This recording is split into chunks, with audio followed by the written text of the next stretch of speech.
And we're live. Hello, ladies and gentlemen, and welcome to a brand new ass-kicking, heavily offensive edition of the Fans of Power podcast. The usual crew is here. The Three Stooges, we're here, as I like to kind of refer to ourselves. We have Nasty Nate Kennedy, sometimes referred to as the Lake Shore Strangler. At least that's what he's referred to at his place of work. And your bargain bin Slipknot band member, Joe Amato.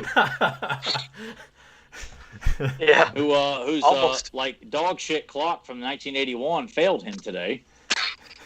I completely forgot. I'm sitting there messaging Nathan right before the show just stopped.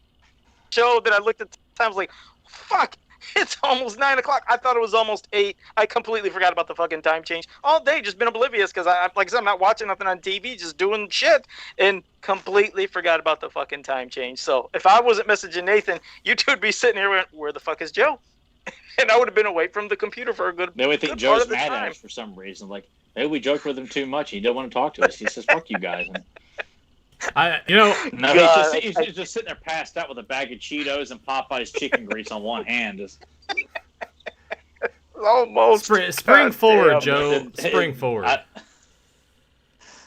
Yeah, I guess I absolutely, like I said, I completely forgot. But I made it. I guess that's the most important thing. That's all that matters. Well, but before we start getting into some stuff, before we get started on some stuff, I have a bone to pick with one Zentron in the chat room because he's giving away my secrets of who my stylist is. That's why my hair's up this week.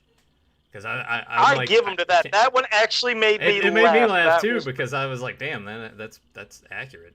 That was pretty spot on. He looked like, what was that? Like what kind of fucking dog was that? Idea. But I was like, my God, his hair. Is it an Irish or a? Didn't it look like one of them Lady in the Tramp dogs or something?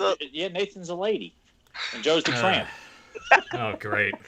I'm surprised you didn't save and post it up here. You should have posted that Joe, picture. of course, wants to go out in the alley and eat meatballs, and Nathan's like, "Nah, I'm good, dude." Are you sure, man? I would be that guy. I'm right there fucking waiting, hoping they throw me some pays scraps. 2 real Italians to serenade over the meatball and spaghetti.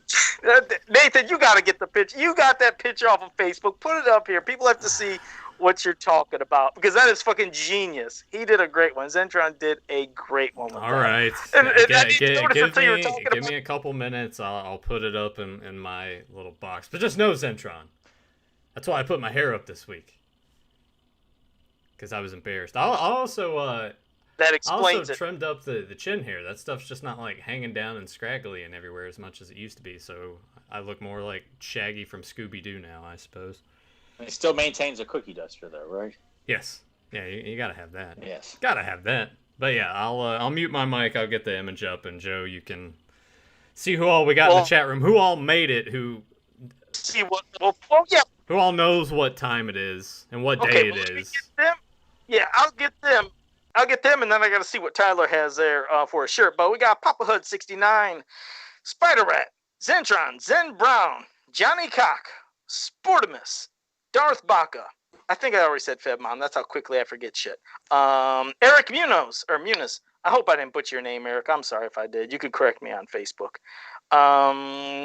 Let's see. Aaron Johnson. Oh, Aaron Johnson. Here's Grimbine and Aaron Voorhees, and I think I got everybody. If I missed, apologize. But Tyler, what you got? I got to see this shirt.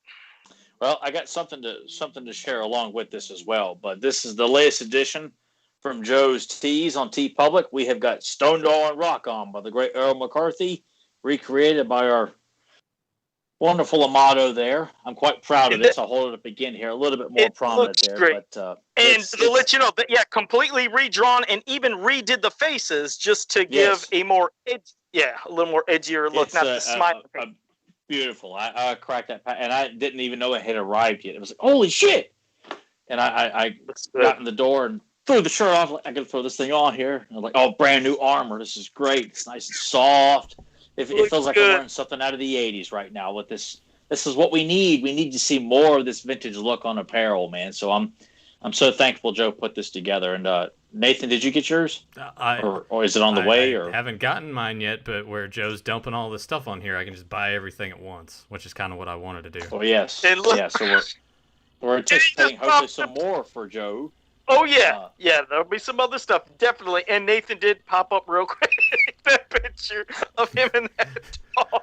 God damn! Look at him ears. Look at his hair. Oh, I mean, hey man, it's cheaper to get your hair cut at PetSmart than it is to go to a salon. So. And Emily is a dog lover. Yeah, there you go. That's fucking oh, that's classic.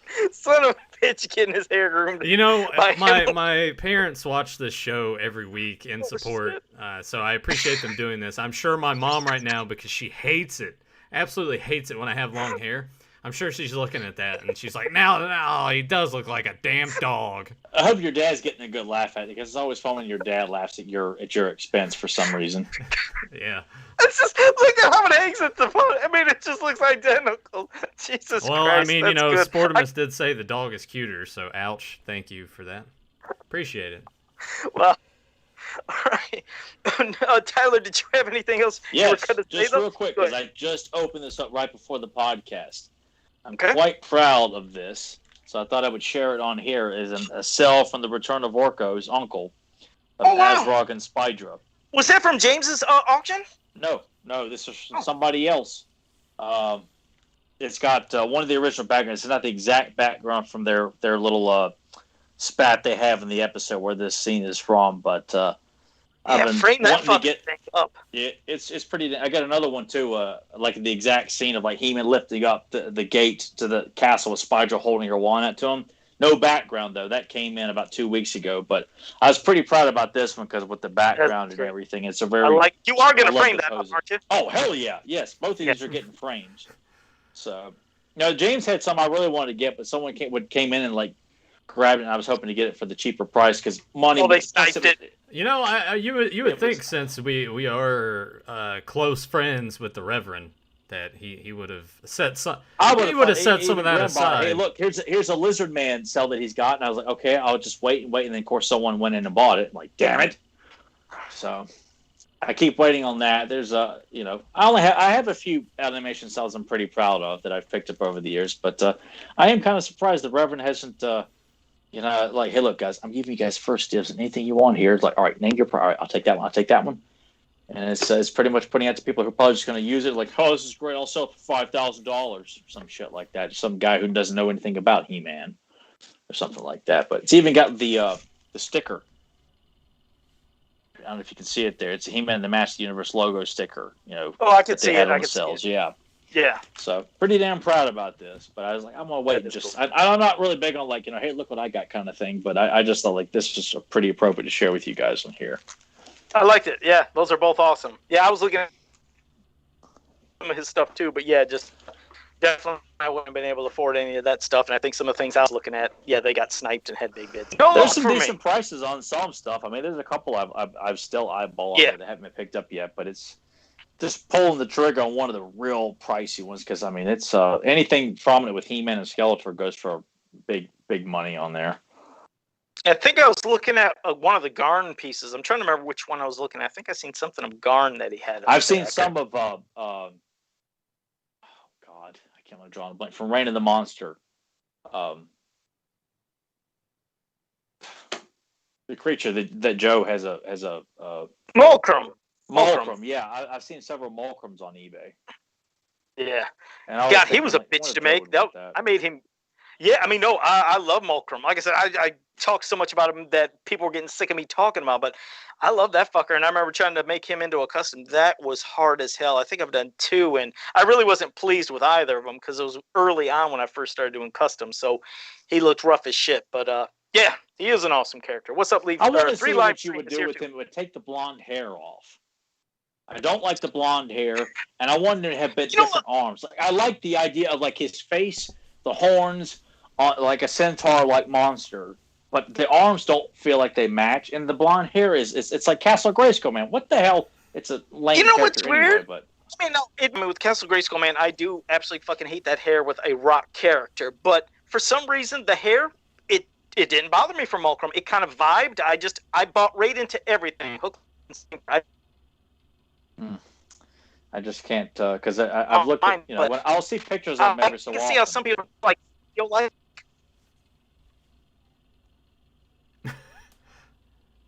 You there, Joe? It glitched again. Yeah, I'm here. Fucking thing went in and out. Sorry about that. I was sitting there just talking about Mulcrum, like, yeah, I like the hair. I didn't mind it. I could see how some people didn't like it. Then I think I went shit freeze, and I was like, there went that fucking rant. But, well, I tried. Joe likes Mulcrum, people. Now I'm gonna get a message. I'm gonna get a message from Joe, like on a Wednesday. I'm gonna be sitting there at work, and Joe sent me here's 6 voice messages all in a row. They're each a minute long. I'm gonna listen to it, and it's just gonna be him telling me how pissed off he was that it glitched in that 10-second period when he was trying to talk about something. It's like, I need you to talk me off the ledge, Nathan. Talk me off the ledge, dude, because I'm ready to jump right now. Pisses me off, though. It ruins my flow, and then people are like, what Joe the fuck Amato, is because every week he's ready to jump. God damn, but it does just go to shit sometimes. I'm sorry about that. Hold on, I'm trying to grab something down here. I kicked something over. I'm sorry. Bags. All right. And I think I said hello to everybody. I mean, I think we've seen Spider Rat, Aaron Yowzy, Aaron Anderson. If I missed you, apologize.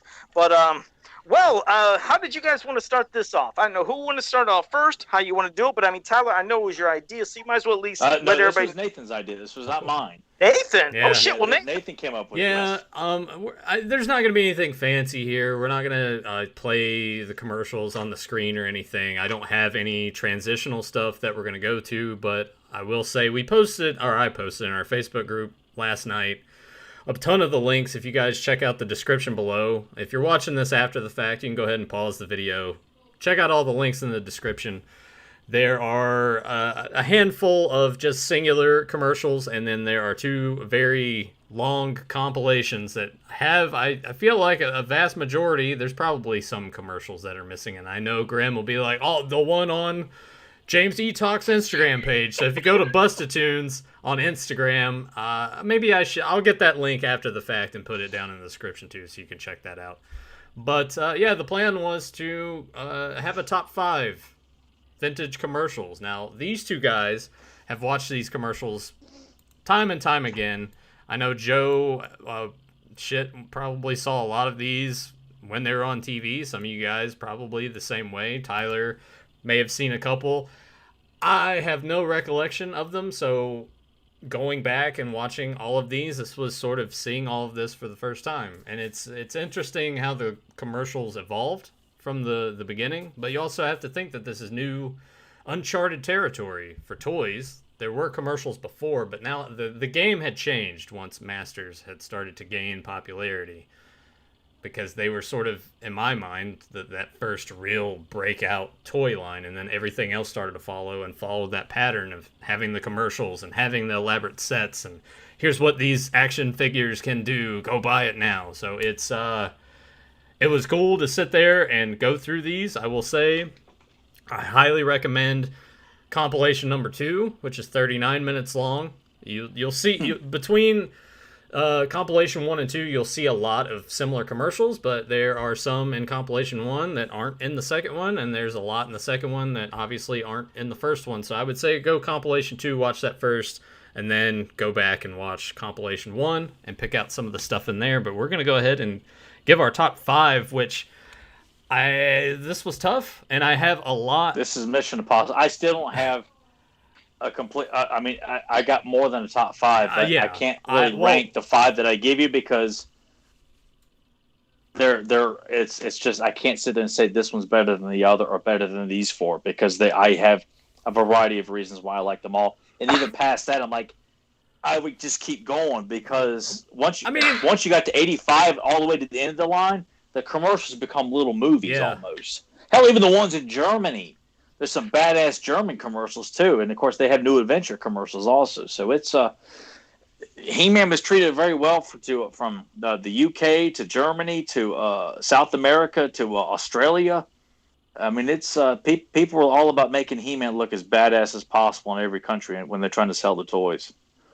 And that's what I messaged Nathan about, because I told him the same thing. I was like, this isn't any particular order. I'm just picking 5. I was like, but there's even more. It's like, it's hard to pick out. But that's why, I mean, mine are... No, I was going to say that I have my top 5, which I just sort of put numbers beside of them. I kind of ranked mine a little bit, but then I have a list off here to the side that's 10 honorable mentions. of things that didn't quite make the cut. That might be. I got a shitload of that those. might be in your guys' list. So if it's something that we kind of don't get to in passing, then I'll definitely list off everything that I have for an honorable mention, because I think that would bring forth some more memories or reactions to, yeah, that part right here was really cool. Well, maybe I didn't like that. Shit, I guess we should just go with our number 5. I'll put that in quotation marks, and I'll go ahead and give mine first. My number 5 is Ninja and Clamp Champ, because I like at the beginning of it that there's like that hall of mirrors that they've set up that reminded me. Enter the Dragon. Yeah, it reminded me a lot of Enter the Dragon. We have Clamp Champ using his clamp to rip that apart, and I did take some notes just so I had it all here, but it's, which is the real Ninjor? And then it's like, will Clamp Champ get a hold of him? And you just see a lot of what those figures can do and the way that they're playing with it.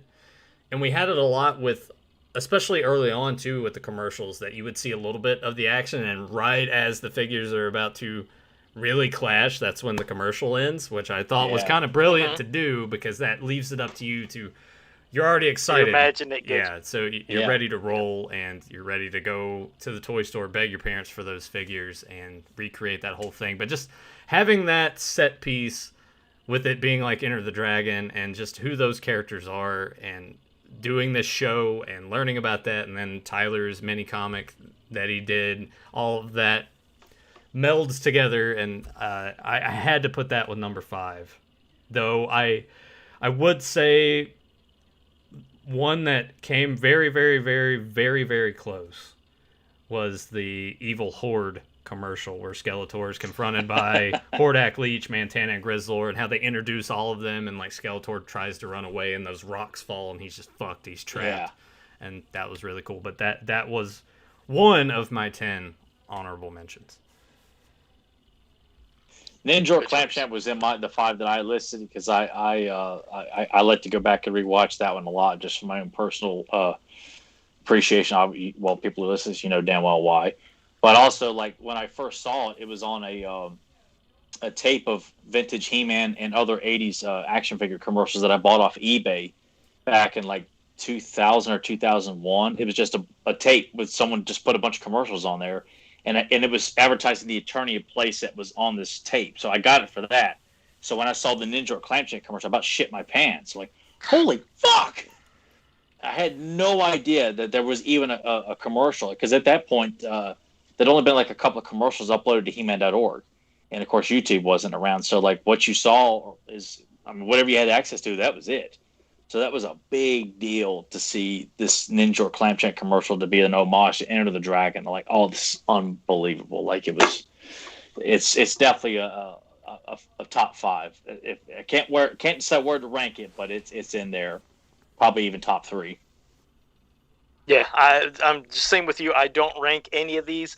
One of the ones I pick, and the thing is, I think every one I picked basically came from childhood memories. Because don't get me wrong, all these commercials are just fucking great. You love them all. You'd probably like to go beyond 5, but mine came memories, and one of them just stuck with me. Was always Cyclones. I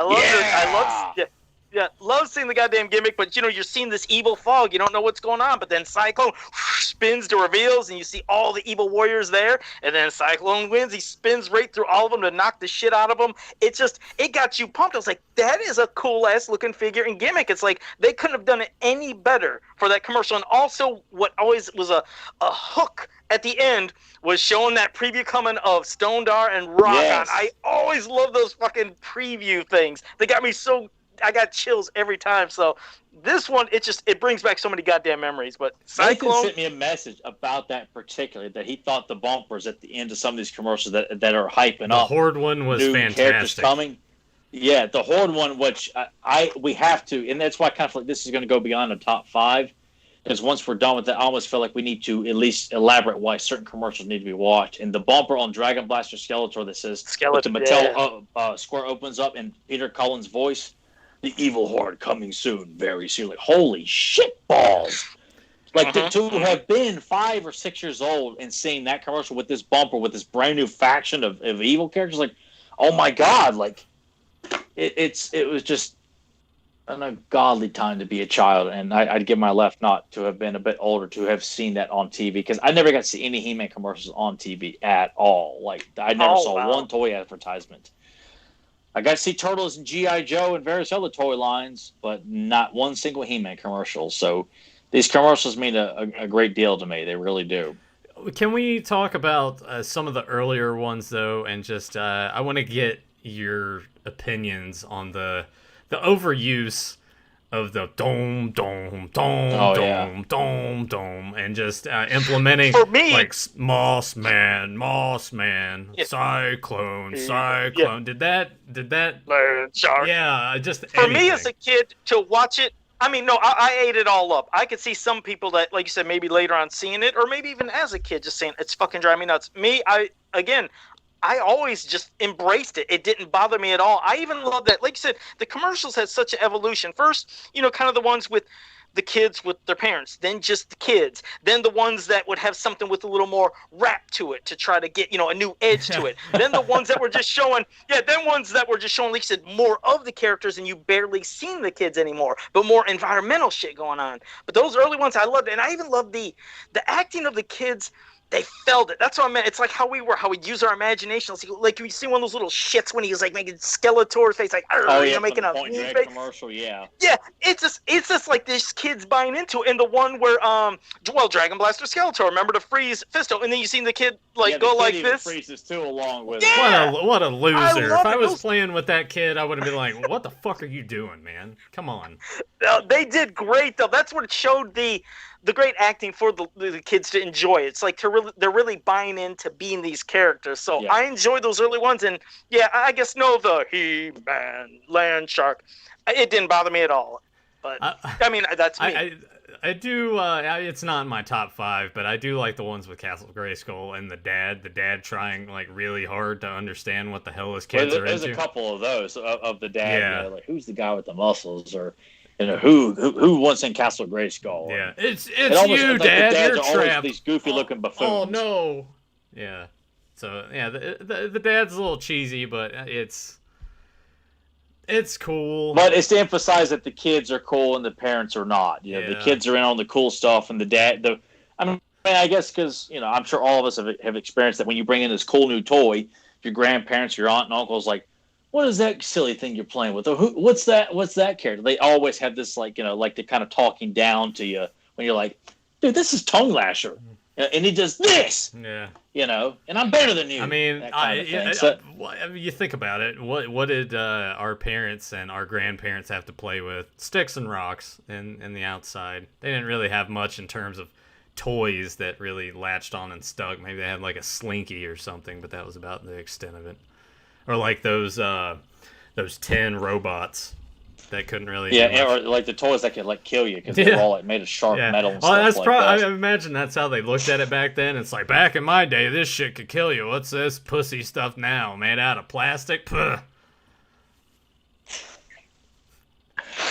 But it's. I mean, I really think like I'd only recommend a lot of those early commercials to hardcore fans or people who are willing to dig deeper and deeper, and that aren't just going to go back. Man, this is lame. I like He-Man, but this stuff is lame. Like, we know there's people out there who like He-Man, but they can't wait to shit on anything that's not some horse shit that they bought at Walmart or Hot Topic or one of the trendy like toys that's not like just trinket nonsense like a pop vinyl. Because it's quirky and new and modern. Like, they don't get it, and therefore I challenge that mentality. Like, only hardcore fans can really appreciate these early commercials. And not just the very first commercial with the beautiful filmation animation, but the ones with the kids with their dads, like with Manny Faces, where the dad's on the stationary bike, you're like, who are you? Or the one with Faker, and the dad's pretending to talk like he's the voice of Faker. I mean, there's a charming simplicity to those commercials too. It's more about emphasizing the awesomeness and uniqueness of these heroes and villains that are coming out. And the kids that are saying like, I'm Moss Man because I'm green and I can't be seen. Ha ha ha. Like, they're acting like kids. Mm-hmm. Kids act like that. It's not far-fetched.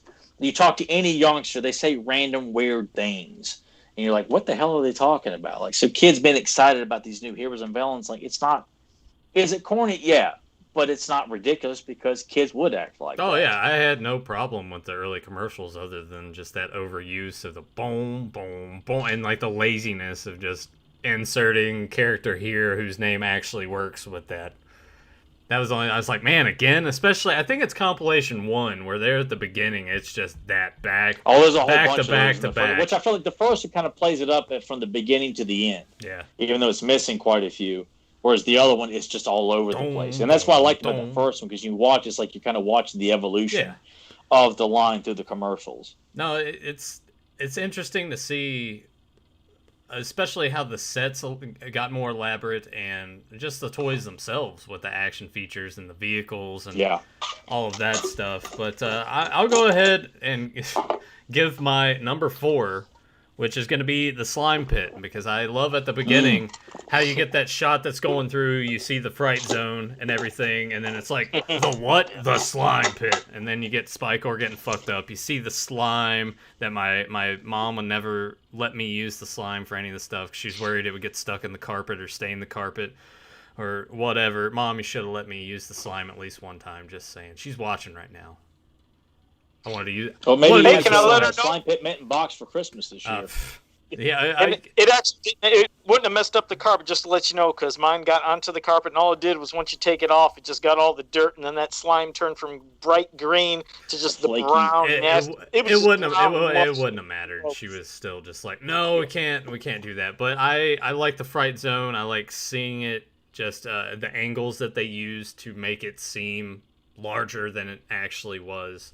That larger than and the camera view, like you're going from place to place, and then the slime bone hand pops out of the ground. Like this, I mean, they were really getting creative with the perspective. Like, oh my god, what are we going to see? What are we going to see? And then boom, here you are. It's I mean, it was genius work. Those commercials, like, I mean, most toy lines back then had some very ingenious ways of like getting you hyped up and treated it like these little mini movies for kids.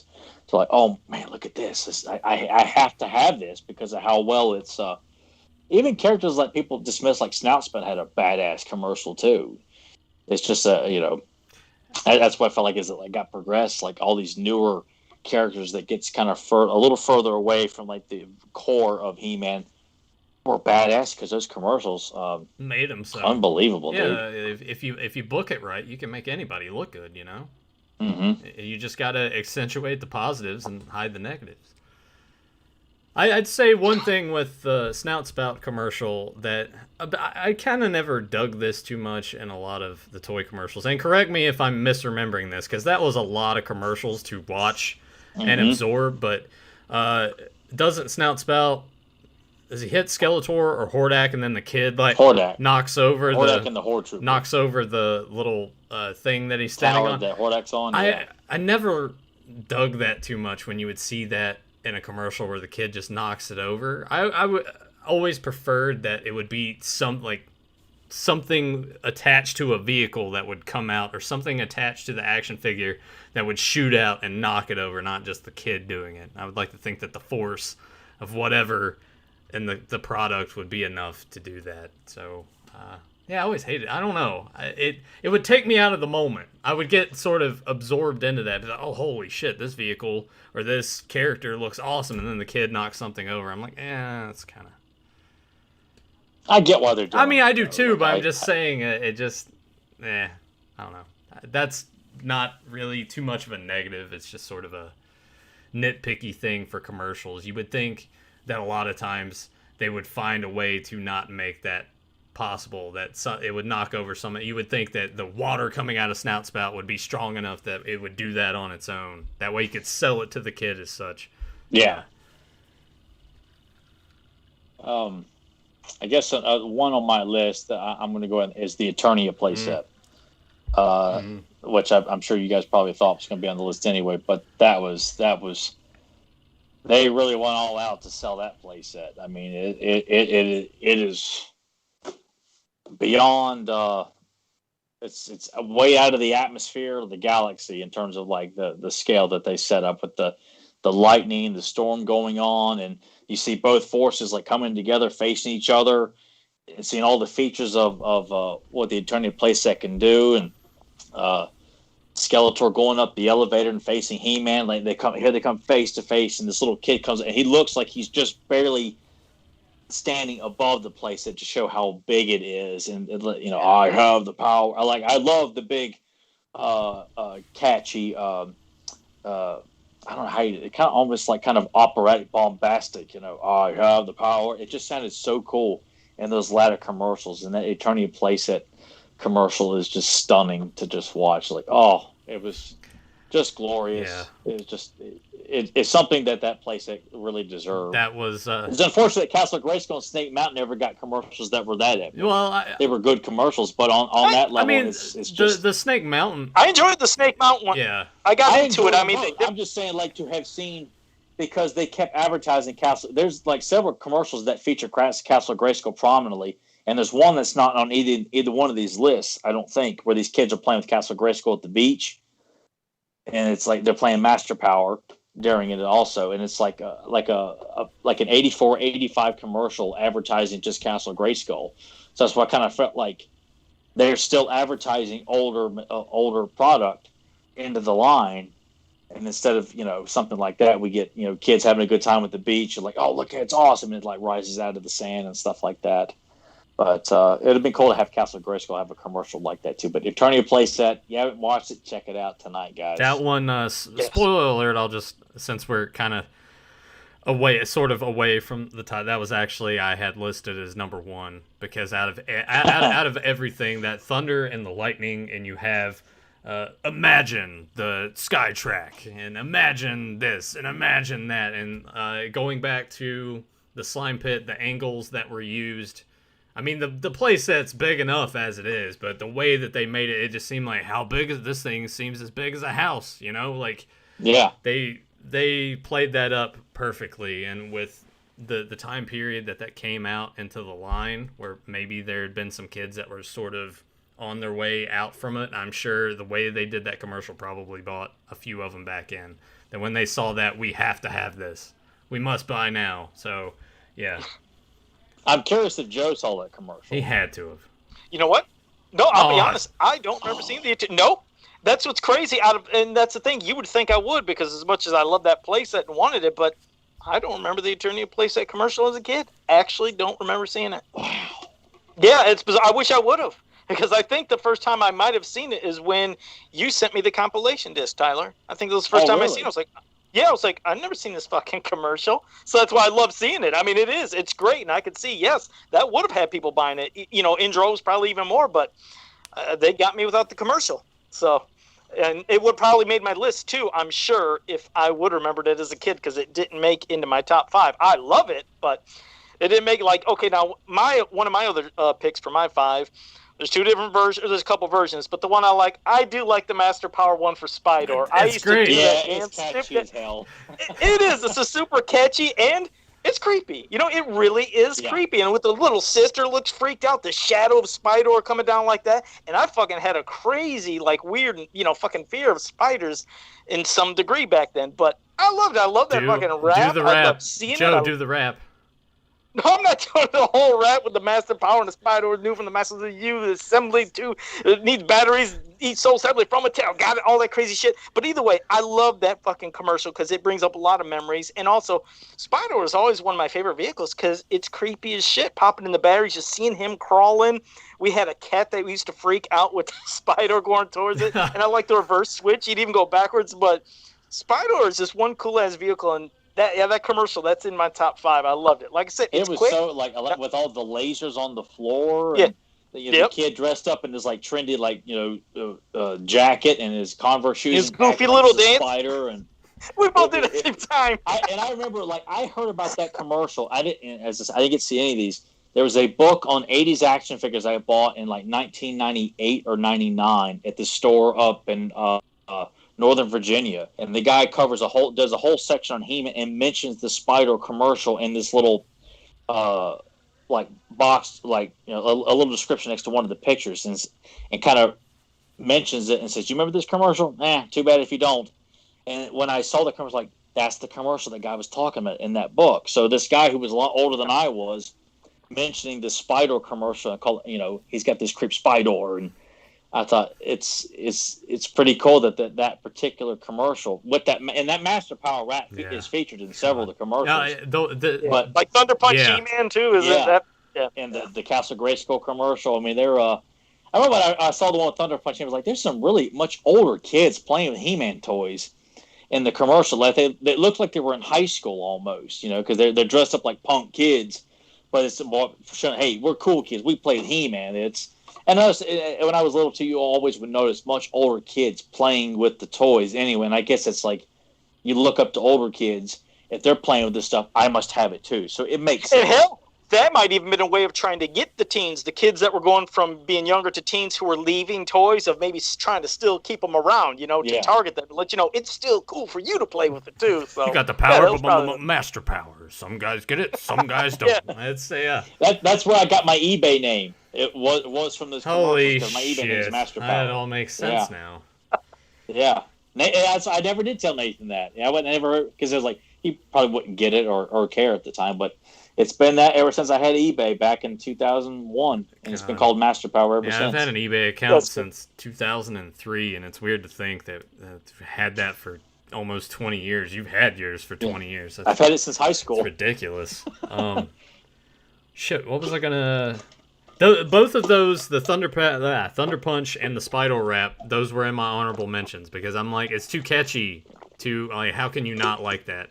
And it was hilarious, too, because back in that time, a lot of the commercials relied on raps. We had the infamous Legend of Zelda rap to sell that video game. And it's just strange that was a point in time where they thought...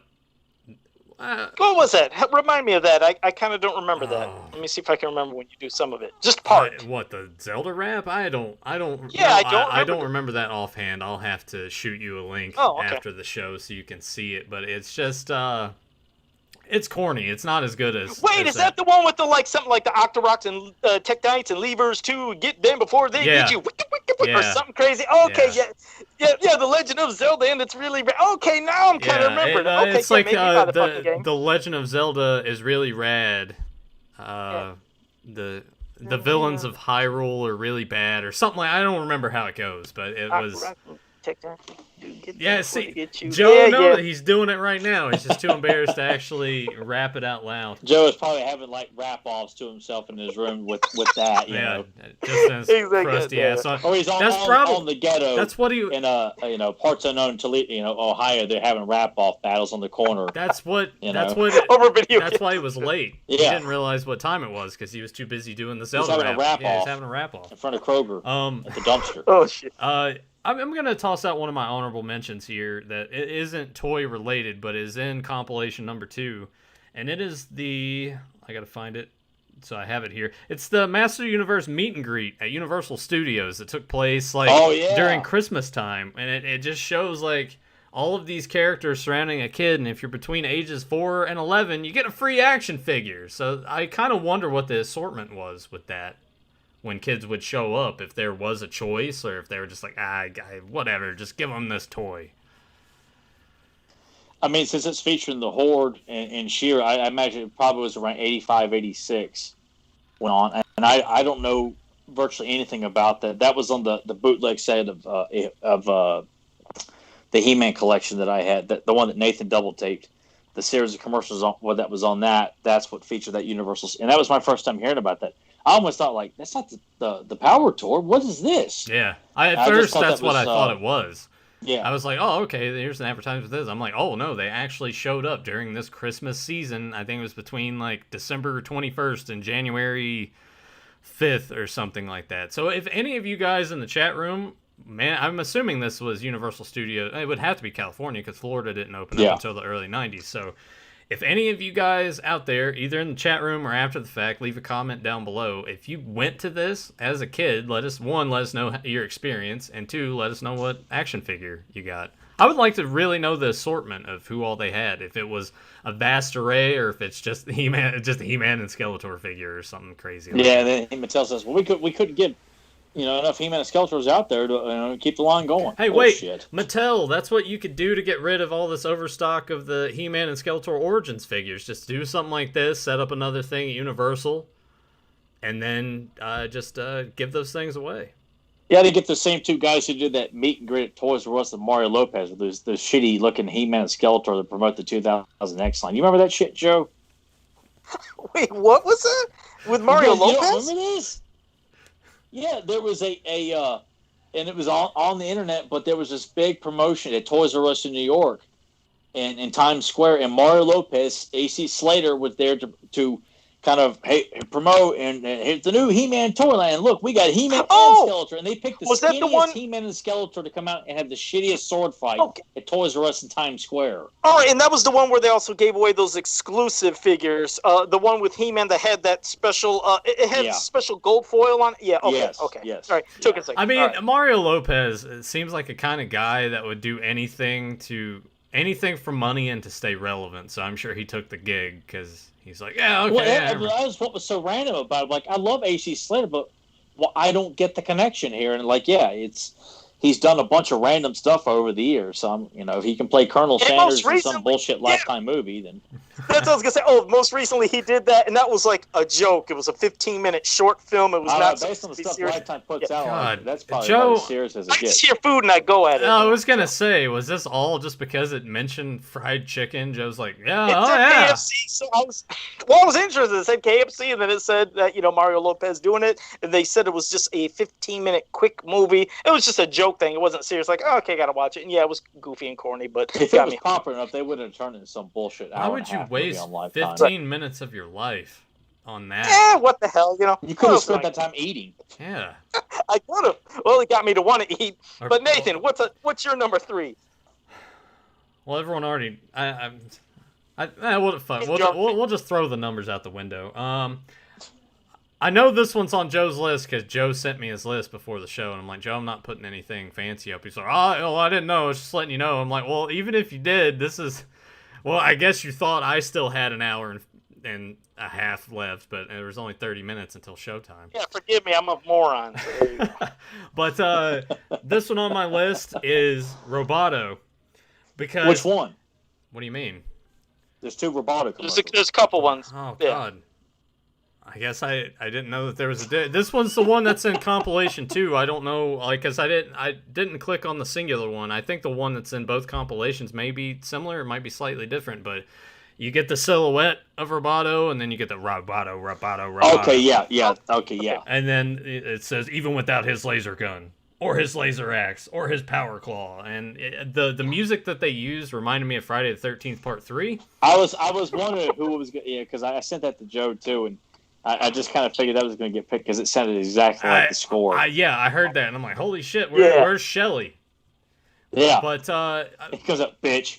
But just showing all of Roboto's weapons, that silhouette that you can see all the gears going on, I wasn't, the Roboto doing over, it didn't bother me as much. I had more of a problem with the doom from the earlier commercials, but when that music kicks in, that sounds like Friday the 13th Part 3. I'm like, all right, yep, this one easily goes on the list. Whoever did that little piece of music for that commercial, I commend you for that. Bravo for doing it. So it's a fantastic. Yeah, I like that end, and I like the black silhouette at the end, and then it comes in and focus and shows him. Yeah, it was a great showcase for that character, and we got a lot of that throughout the history of these commercials. But that one.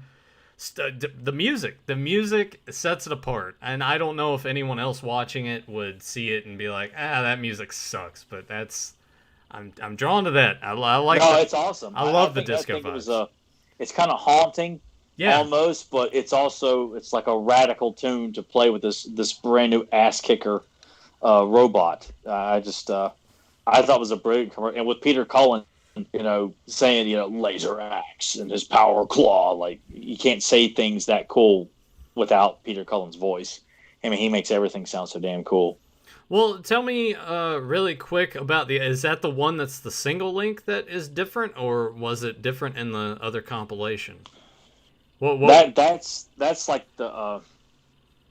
Wasn't that the single link one? I think. there's that one, but I guess I always kind of associated the Dragon Blaster one because it heavily emphasizes Roboto in the commercial. Oh, okay. Well, were the kids doing Yeah. the Roboto impression and everything too? Yeah, Yeah. you know, but because he's featured so prominently and used as if like not just Skeletor's taking him down, because normally the character that's being promoted is portrayed a lot more like dominant. Like, this is the character we're trying to sell you. And when Dragon Blaster can't stop Roboto, I took it as like, even though they say Dragon Blaster Skeletor, it comes off like a Roboto commercial also. Like the Buzz Off Whiplash commercial. Yeah, You're advertising two characters there. Which, so really, I guess you break it down, it really is one major Roboto commercial. Yeah. All right, what's one of your other threes? The dinosaur commercial. With all three dinosaurs. Oh. I love that commercial, like showing He-Man through a time warp and the figures flipping through and just seeing the dinosaurs in full scale action. And there's nobody else in the commercial, no King Hiss or anything like. Oh, I think King Hiss is in the commercial, I think, but it's so prominent about the dinosaurs, and it's with the volcano in the background. You hear other dinosaurs roaring, and the drone pops out of the T-Rex and just knocks the hell out of Bionatops. Love that fucking Mechadrone. Love that. The way the kid flips the Bionatops, it looks pretty good. Like, the drone was so powerful that it knocks the hell out of Bionatops like that. Did you ever see that in action? Did you ever see the Mechadrone in action? Oh, I had the T-Rex as a kid with that, so I would always have that. I would wind that thing up and just watch it. I mean, that was one powerful. I loved it. It was so. It was badass. I'm so fucking obsessed with that thing that, no kidding, when I was in school and we had art time in class where they would have us sculpt something and they would go put it in a thing to bake it and you'd get it the next day. That's how it was back in the day. Everybody's making ashtrays. I sculpted King Hiss and the Mechadrone out of all fucking things. And my teacher was like, "What is this?" I explained to her. She wasn't even understanding, but she thought when it was done, it was cool. But as a kid, I sculpted the best I could. I still got that fucking thing. I loved it. King Hiss and the Mechadrone. God damn. Is there anything that you threw away? No, I was gonna. Because Joe was like, actually, it's right here. Well, I got to refer to Joe as the Evil Hoarder. I like that. No, that's the thing. I mean, we didn't get much, and whatever we had a treasure, because if that got broken, you didn't get a replacement. But yeah, even my sculptures, I kept that. It's fucking right down over there. I might get it after we're done doing this discussion and show you the first thing I ever. Well, no, I'm sorry, that's not the first thing I ever sculpted. The first thing I ever sculpted was for my mom. I made Count Pacula. It was Pac-Man as Count Dracula. I was even doing crossovers in 3rd grade, for fuck's sake. So I actually made Count Pacula, and I still got him. He's over in another spot too.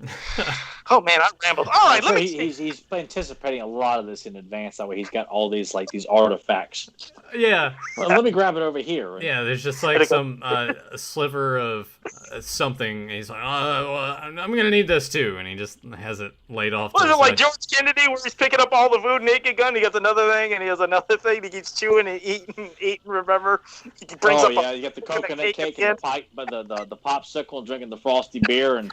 I mean, I love it. You know, I can't particularly give Joe too much shit, because if it weren't for my parents keeping a lot of things, I wouldn't have boxes to stuff or half the shit that I do. So, well, hell, anything that's from childhood too that you put effort into, it's awesome to find it. So it is awesome that Joe always provides so much material for jokes and banter and stuff, but it is really cool that Joe has been able to hold on to a lot of that stuff, because anything that I find from childhood, like old pictures or things that I still to this day love to give my mom shit for giving away my Thundercats Lionel versus Momra on a yellow t-shirt. I was so proud of that t-shirt, and even when she was getting ready to put it away, she said, "Tyler, you can't wear it anymore." I'm like, but it's Thundercats, I don't want you, and she gave it away, and I'm like, oh wow, kill myself right now. I even right now over to the side on this side, I have a little clipping of when that Masters of the Universe movie was first getting ready to come into theaters. There was this little clipping of just the image of that with Dolph Lundgren right there. I have this off to the side, this old little newspaper clipping out of the paper. Anything that said He-Man, I was like, oh, I gotta keep it. God damn. But what the hell? No, if I had access to do that as a kid, I would have done it too. Like because you at least you got to see that stuff, like to see him in anything like especially in catalogs or print and stuff like that. I'd have been all over keeping that myself too. I'm gonna try to grab this without knocking things over. Well, everybody get prepared to take a shot when he decides to knock that over. Nope, I didn't have it in my honorable mentions just because it was very. Hey, feel. hold on to your honorable mentions. I didn't even do my 3 yet. Let me finish mine, and then you get your goddamn honorable mentions. Excuse me. Well, first, here, this is an old little ad that I kept. Why is that in a frame? I don't know. I just keep it on like top in the corner of something that's already framed. Like, you just have it sitting out in the open. I always had it kept on top of, like, my one Castle Grayskull just to keep it there. So, yeah. That should be like in the corner of a frame or something, dude. I should try to do it. Hey, there's even part of a little bit of a crossword puzzle on the back of it. But, yeah, that was from the Pete section. All right. My number 3, or not my number 3, one of my top 5, but here's my third pick it is the Horde. The one with all the Evil Horde. I was... They got you first so worked up with the previews that when you finally seen them, and when you seen Leech, Mantenna, Grizzlord, and when you seen Hordak, and fuck, Skeletor's what to do. You guys were already talking about earlier, but that is one of my picks. And then when he's running, and then the walls close in on him to hold him, it was dramatic. I was like, what is this new faction? And these guys are going after Skeletor? That's the other thing that would shock you. It wasn't just He-Man. It wasn't just the good guys.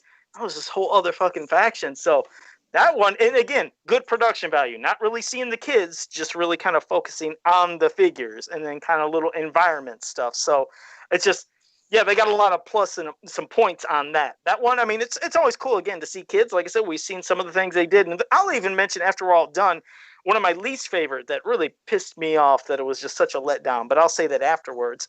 But yeah, the Evil Horde, that's one of my picks of my top 5. So now, Nathan, you can go ahead and say your fucking honorable mention, or you can go to 4. Oh, excuse me. I was gonna say. Nathan, wait. What? How now about what? You save your honorable mentions? Save them to after you do your 5s. Then say my honorable mention is this and this and this. Then do it. Have some fucking continuity and flow to this. I'm sorry, that was mean. I apologize. I shouldn't have said that. Okay, go ahead, fucker. I mean, Nathan. You do realize I have the control to just hit stop streaming at any point, right? Show's over. Me up. You're talking, and you see that just he flips over his computer to monitor, just gets up, and walks out. I wouldn't do that. These monitors cost too much. Well, fine, fuck it. I won't. I'll save honorable mentions as you stated. One of them on my top 5. This will be my last one because Eternia was at the top that I already talked about. But it's the Snake Men, where we get Rat Lord, Tongue Lasher, beautiful commercial, and King Hiss. King Hiss especially, because you see it with those guys, but with King Hiss, He-Man walks up, and then bam, that shell comes off. It's like, you think, I can't remember the exact verbiage of that, but it's like, you think blah, blah, blah, and then that just comes off, and that music that plays. And then, it's this really creepy, snake-like music. I don't know how to describe it. And then, and the eerie sound of when Rat Lord comes at you. Yeah. It has just it's dramatic, crazy. And then at the end, when they all three just converge to the screen at once, and then it just sort of freezes on there, you're like, holy shit, that really just got you pumped up. If you saw that and you didn't own those, once again, you're probably begging your parents, we gotta go. We gotta see if they got them in stores. That was in my top 5, so I might as well just flow with Nathan right there. That was in there as well. I love seeing it because more of the characters you wanted to see. I always got so enthralled watching the gimmick of King Hiss. I mean, Tongue Lasher was probably the most unenthusiastic for me. It was cool seeing the tongue, don't get me wrong, but I loved the strike of Rat Lord. But that unveiling of King Hiss to see them snakes was kind of fucking jaw-dropping for me. I loved it. That was one creepy-ass commercial. So that's in my top 5 as well.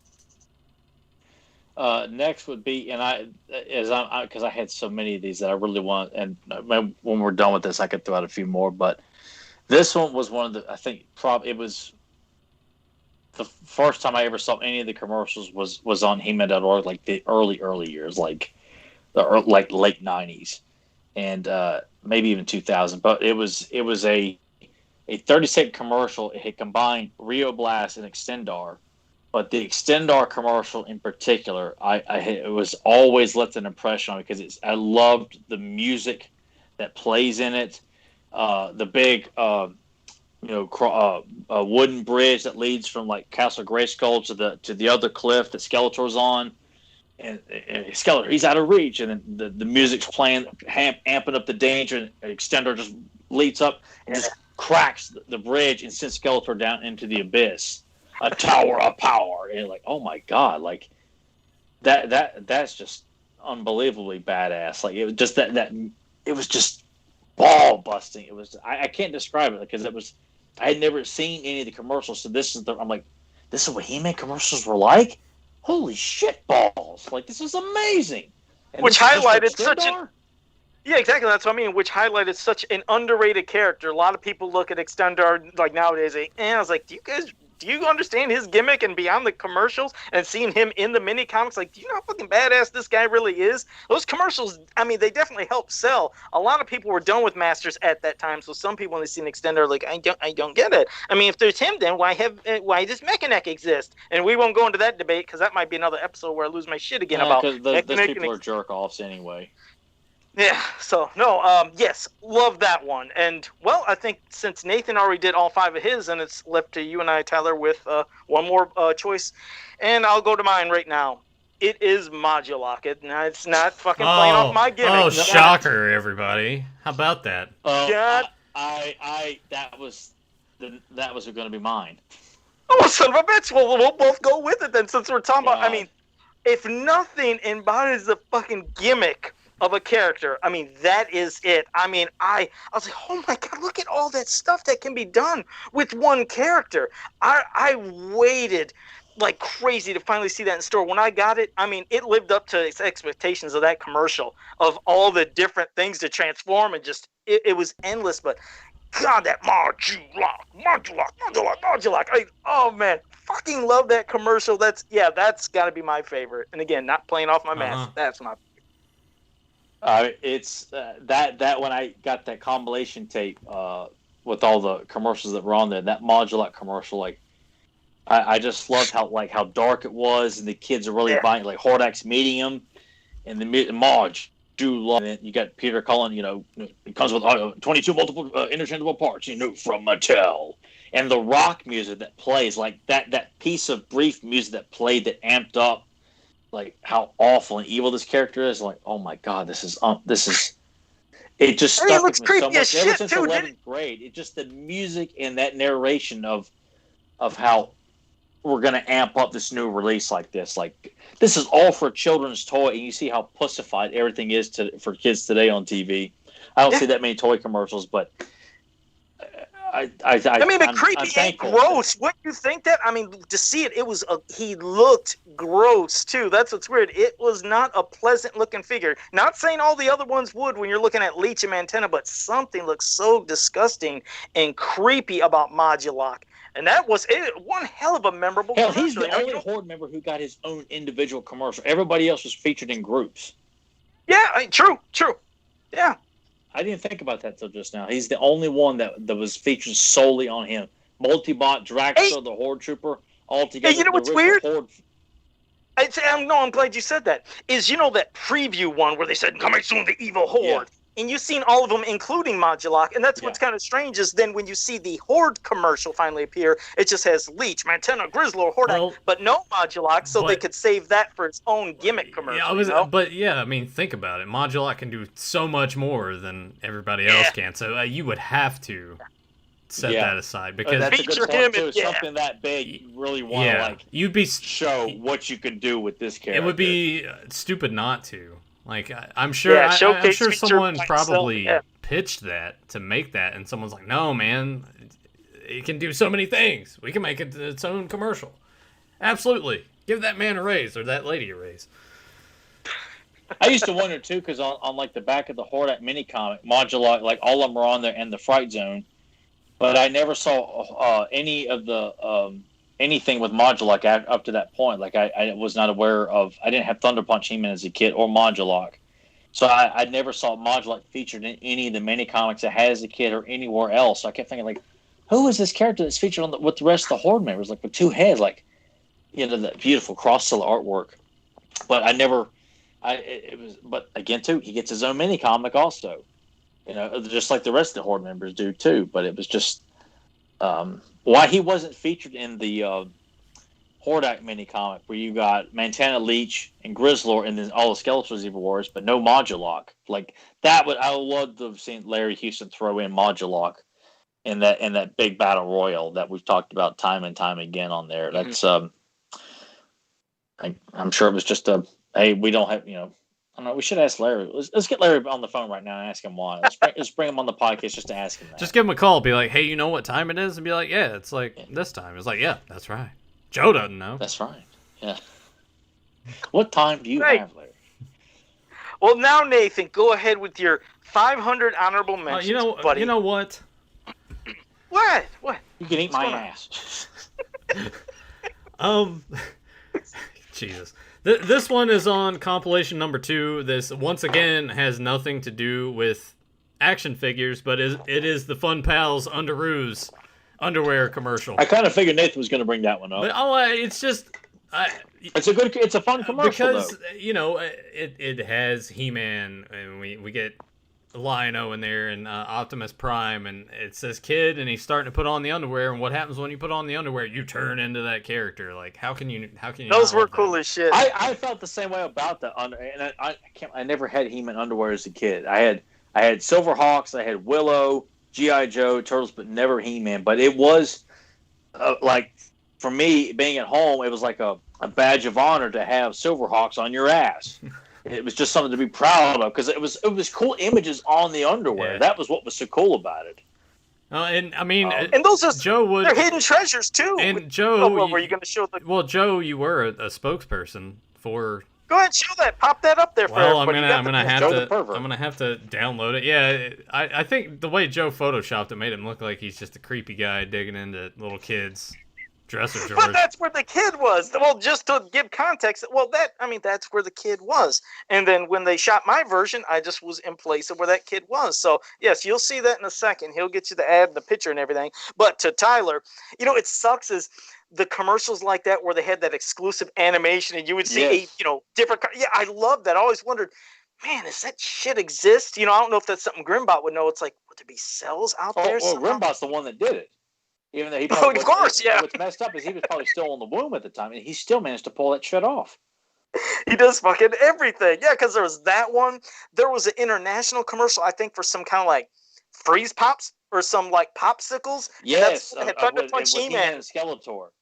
Yeah, and Thunder Punch He-Man out of all things. Remember the Thunder Punch version of him? And I fucked with everybody. Is that what the popsicle or what was like the image that's on the popsicle, like where it's shaped to be? So okay. Fun. Yeah, because I screwed with everybody. Remember, I was like, hey, did anybody remember seeing this episode with He-Man as Thunder Punch? And everybody was like, what the fuck is that from? And they thought it was real. Stop, because all these idiots that are part of your cult believe it. Exactly. Does that make you feel good as a cult leader that your followers are that moronic? Well, hey, look, here we go. 1985, Fruit of the Loom, Fun Pals. Here's Joe. Boys love to start the day with their pals, and there's Joe just creeping over. And Joe considers himself one of their pals. Yeah. And that actually does make me look like some kind of pervert. Yeah, you're just like creeping. You're creeping on the kids. Like, hey, Jimmy, what are you wearing today? Wait, what you got on your underwear? You like your no, Jerry. Joe, Nathan gets that reference. Joe does his trick or treat voice when he talks to him, though. I bet. Shut up! I didn't see. The thing is, you see even the art on those. Shut up! You see the battle armor. He sounds like Darren McGavin in Christmas Story. Shut up, Ralphie! But I said, again, Joe. Can you say it again like that, Joe? Shut up! But you do see the battle armor versions of He-Man on there. So yeah, they did like using and promoting battle armor on a lot of the stuff. Oh, Jesus Christ. Okay, Nathan, go ahead and get to your honorable mentions now. And I'll find my one thing. Not that I'm ignoring you that you're not important. Yeah, sure. Yeah, but Joe's a great guy, hell of a guy. No, I am. I'm listening to you. I just want to turn off the camera so you guys can't see me real quick. That's when he just leaves the call. Wait, did I hit it? Oh, I didn't hit it. He's got a victim in the oven. There. Okay, now you guys can't see me. Hopefully you don't have an override button, Nathan. I'll be right back. Not an override button. Like, how old is Joe again? He's like mid-50s, 60 years old. And yeah, he's a lot older than us, yeah. All right, well, one of mine and my honorable mention, let me say it real quick for Joe busts back in the room and just overrides me like he's been doing this entire episode, is Rio Blast, because they call him Blast. That's another good Rio one. Blast, and we get the cool standoff with him and the Evil Warriors. Guns pop out, figures are getting knocked over everywhere. I thought that was just a great way to showcase that character. No, that was a badass. And the way when the commercial ends and he turns and looks at the camera with his guns all whipped out and it has like this he's kind of like. These are my honorable mentions. Fuck off, Joe. I mean, he can't see. He can't even hear me right now, and he's doing that. I can hear you. Uh, Okay. Oh man, I'm back. I hope your mask is on because everyone just saw your face. Thank you. Hey, can I mention, you were talking about honorable mentions. I'm going to mention the one that I hated. I hated Laser Bolt's commercial. Now, here's why. And some people love it. Okay, you know what's bizarre? Now, earlier we were talking about how the kids, they were really into it. Two versions of that commercial. Okay, well, I'm going to mention the one that I hate. I hate the one where they're playing in the room. Because the other commercials, even though you could see the kids like early on in the early commercials, they still have environments. It feels kind of like, like another world or something. But the Laser Bolt, it's like they're in their living room. And you could say, well, of course, Joe, you're going to be playing in your fucking living room like that. But you know what? Leave it up to me to fucking make my own environments. There's like in the kitchen, I see chairs, I see the hose for the fucking vacuum cleaner. I was like, I don't like this fucking commercial. As a kid, I hate it. All from a dude that eats shit from a dumpster. Well, leave me alone. Yeah, makes sense. You would find a vacuum hose in a dumpster. So, Joe, you probably... Exactly. It's like, God damn, they're just doing the shit I did. Look, here's this metal netball. I can play with this, too. All right, you guys want to rag on me? Here, I'm going to show you something. Now, here's the first thing I ever sculpted He-Man when I was back in a kid. This is going to look bad, so don't fucking judge me. God, I was just a kid. I love how no one asked to see it, and he's going to show it to us anyway. Yeah, thank you. While everybody else is making ashtrays, and I purposely made ashtrays? Is that what you said? Ashtrays. Oh. While everybody else is making ashtrays, I did King Hiss and the Megadrone. And look, I even have a little base, a stand that I let it sit. But that's not bad though. No. Honestly, that's not bad at all. It's actually quite well done, man. I appreciate it, thanks. But I've kept this ever since, and I always tell everybody I always mark the bottom of my customs with JACC. Well, this one was JA in room 201, but I put my JA on the bottom. So I even back then, well, this is how it started. Jackass. Man, I can't. It's Jackass Creations. Man, that's right. But it's so awesome for 18-year-old Joe Amato to make that back in 3rd grade. I did this when I was a kid, and you're like, how old were you, Joe? 18? Like, oh, great work, Joe. Like, get him out of here. No, that actually that looked. Yeah, those are very well done. That was cool. I like how Joe thinks we're gonna give him shit for something like that, and it turns out well. But then he's like, "Oh, let me tell you this story about me pulling out my gigantic tablet to have him scan the coupons," and thinks that's the normal thing. Well, yeah, it makes it very comfortable, and then he tells you something very uncomfortable, and you're like, "Why did I bother even?" Like we opened the door too far, We're just supposed to kind of let it peek in and let him breathe a little bit, not open up all the way. And you don't all the way into your house. You keep him at outside at the window, and that's about as far as it gets. One for me is the live action movie commercial for the toys. That was one that I was gonna allude to that wasn't necessarily an honorable mention, but Joe had to run over top of me because I liked it, but it sucked because it didn't last long enough. Like, you just saw brief glimpses and then that was done. I'm like, no, I wanted more of that. I think if they had done a little more to show some action stuff instead of just like, here's this figure, then that probably would have easily had climbed up. Maybe into my top 5, but it was cool to see at the end of it how we get Dolph's version of I Have the Power at the end. That was close to being in my top 5, and I actually had it there at one point. That one in The Doors of Doom, which was a commercial that I didn't see till about 2 or 3 years ago. That was in a commercial break video on YouTube. I sent it to Joe and told Nathan about it. If you guys don't know what it is, it's showcasing, oddly enough, Scareglow did not get an American commercial. Yeah. Neither did the Sorceress. Or King Randor. Was that the one that Scareglow and Sorceress were in? Is that a Spanish one or an Italian one? It was one of those because it was in compilation 2. Trying to find it's I believe it's a. I think Scareglow's in a German commercial. It's the one there's one that has Sorceress, Scareglow, and Scuba Attack in it. That's a foreign commercial. Yeah, because Ninjor's using it. Yeah, I think it's a German commercial. I think. And Randor, the only appearance there was one that Randor was in, but there's also one that I want to say is in both compilations where it's just advertising other characters. I was trying to find it really quick in this long list that I have, but at the end of it, it's like, oh, buy 3 figures and get King Randor for free. And I'm like, oh, well, that's kind of neat. I wish I could go back in time and do that. You know, some people thought that was the only way you... Board members. Yeah, and some people actually thought that was the only way you could get King Randor was from the mailbag. I was like, no, I bought mine at the store. I got it at the store along with all the other characters that were in that wave. But some people, well, I mean, I guess taking advantage of that, they would think that's it. I guess I'm going to give one more honorable mention of a least favorite because there was 2, Beyond Laserbolt, and I'll probably get flack on this too. I didn't like Mossman's. I know it capitalized on his gimmick of coming out of the shadows, but when he comes out and Scales goes, oh shit, it's like, oh god, I'm gonna get attacked by the green guy. It's like, it did nothing for me as a kid. And watching it again when I watched it recently, I was like, just wasn't a fan of it. I like the figure, but I know I gotta bring all this shit down. It's a fun commercial, but it does make, because Triclops is in the commercial, and Triclops didn't get his own commercial. Evil Lynn didn't get her own commercial. Hey, what about Stratos?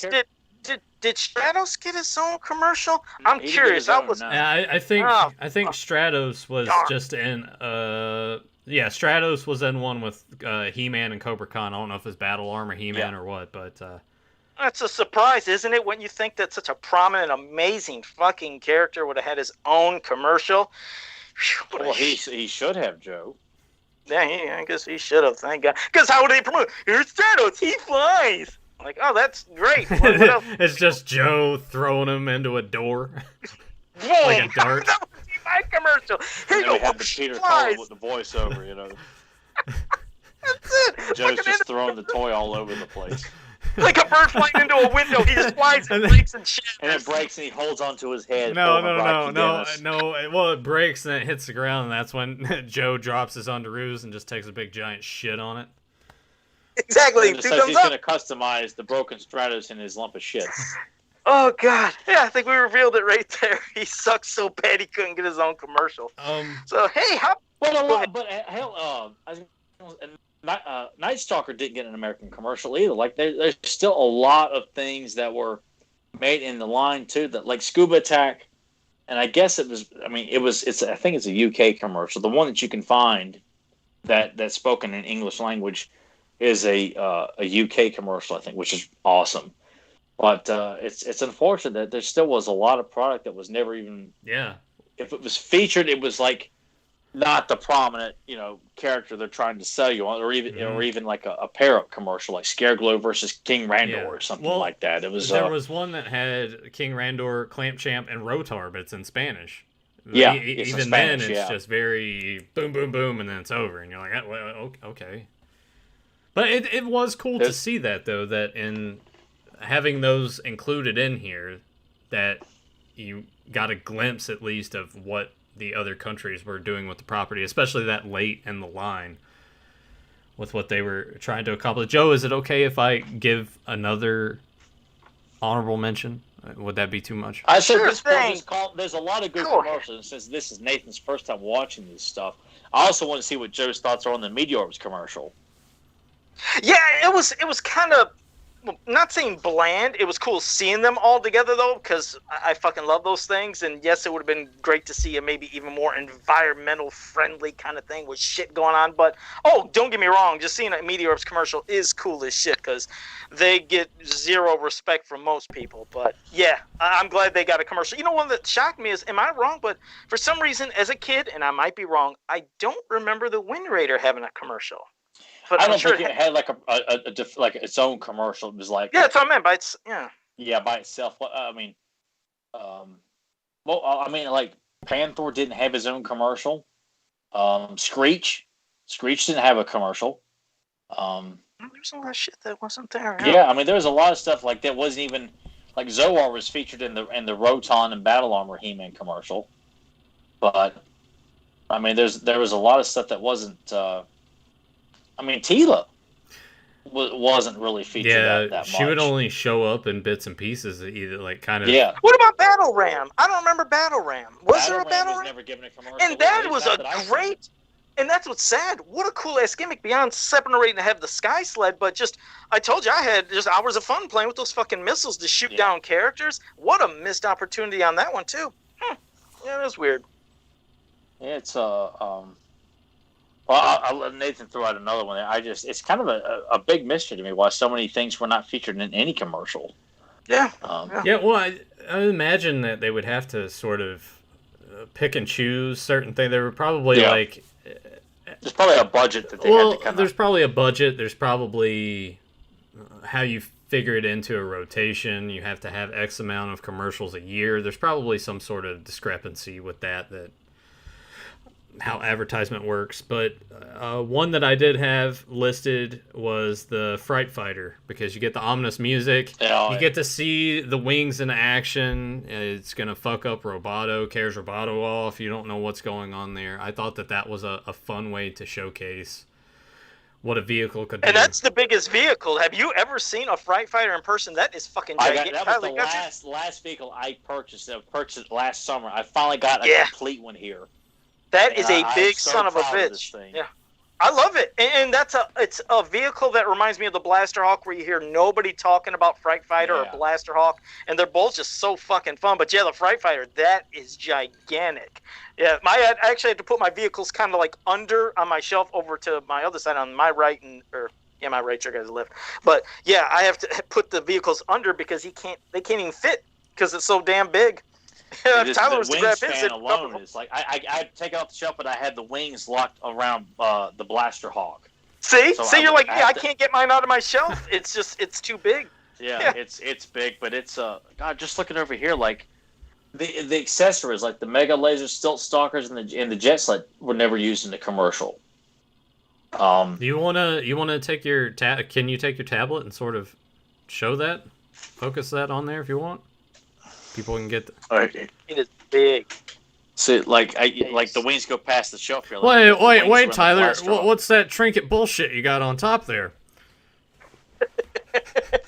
This merman here. I already admitted I had like two. Yeah, no, I'm just giving you shit. No. Anybody who wants to give me shit about, I'll own it.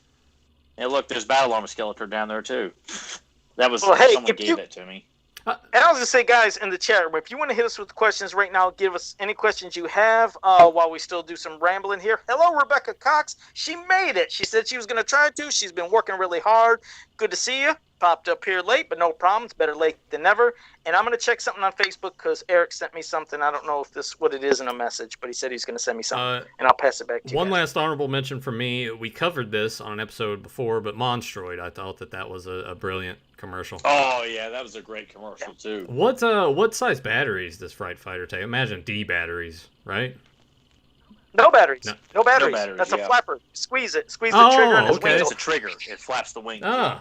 Well, shit, that's way better than I was assuming. That's right. You know what? Damn it, we got time. I'll make time. Hang on. Yeah, just knock everything over. I just assumed that it took batteries, but that's smart that they did that over that, to where you don't have to keep replenishing batteries or worry about leaving them in there and having them corrode over time. Hell, same thing with like Blaster Hawk. That didn't take batteries. That was just you inserted the discs and flipped and shot. Man, it was cool just playing target practice. A lot of them didn't take batteries at all. But the ones that took batteries, it worked for them. The Attack Track, and of course Spydor and Dragon Walker and Beam Blaster Artillery. The ones that did have. Yeah, he's gonna get this one. Don't knock over your stuff. That's why I couldn't grab mine. Oh, God. See the trouble he's going through. That's what I would have went through. Okay. Oh, Damn it. Yeah. Well, No kidding, Nathan. That's why I didn't grab mine. I couldn't do it. I'm emphasizing how damn big this thing is. oh, okay. Oh, I know. That's why I said I wouldn't grab mine, because I know it's so fucking giant. I would have knocked over probably the whole Oh, shelf. yeah. Look how I told you.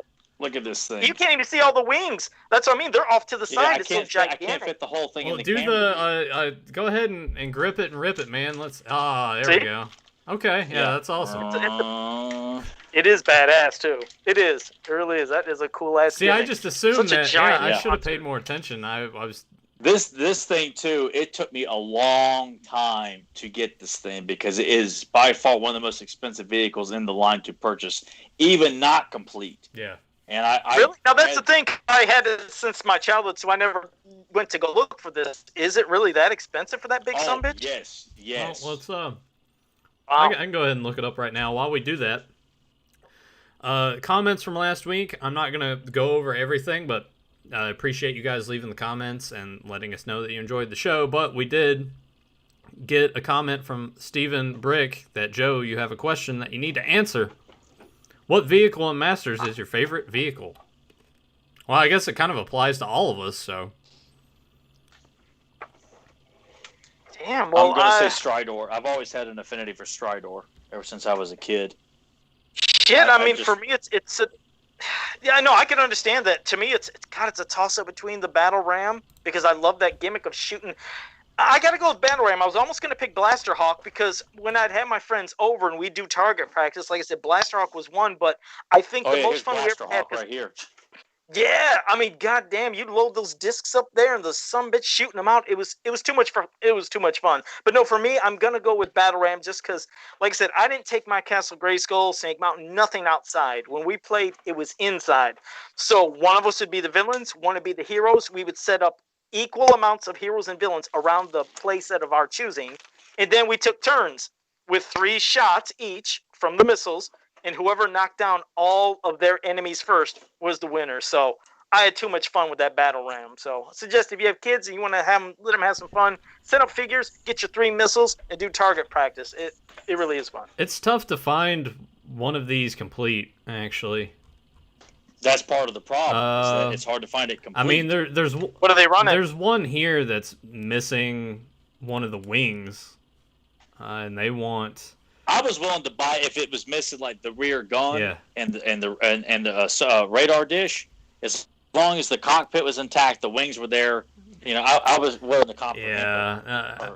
compromise. Yeah, this one's missing a few things, and they want you're looking about $85. There's one here that's missing all the wings. They want like $65. You can get one factory sealed. You can get one factory sealed in box for $1,000. So there's one here that's with the box from Finland for $455.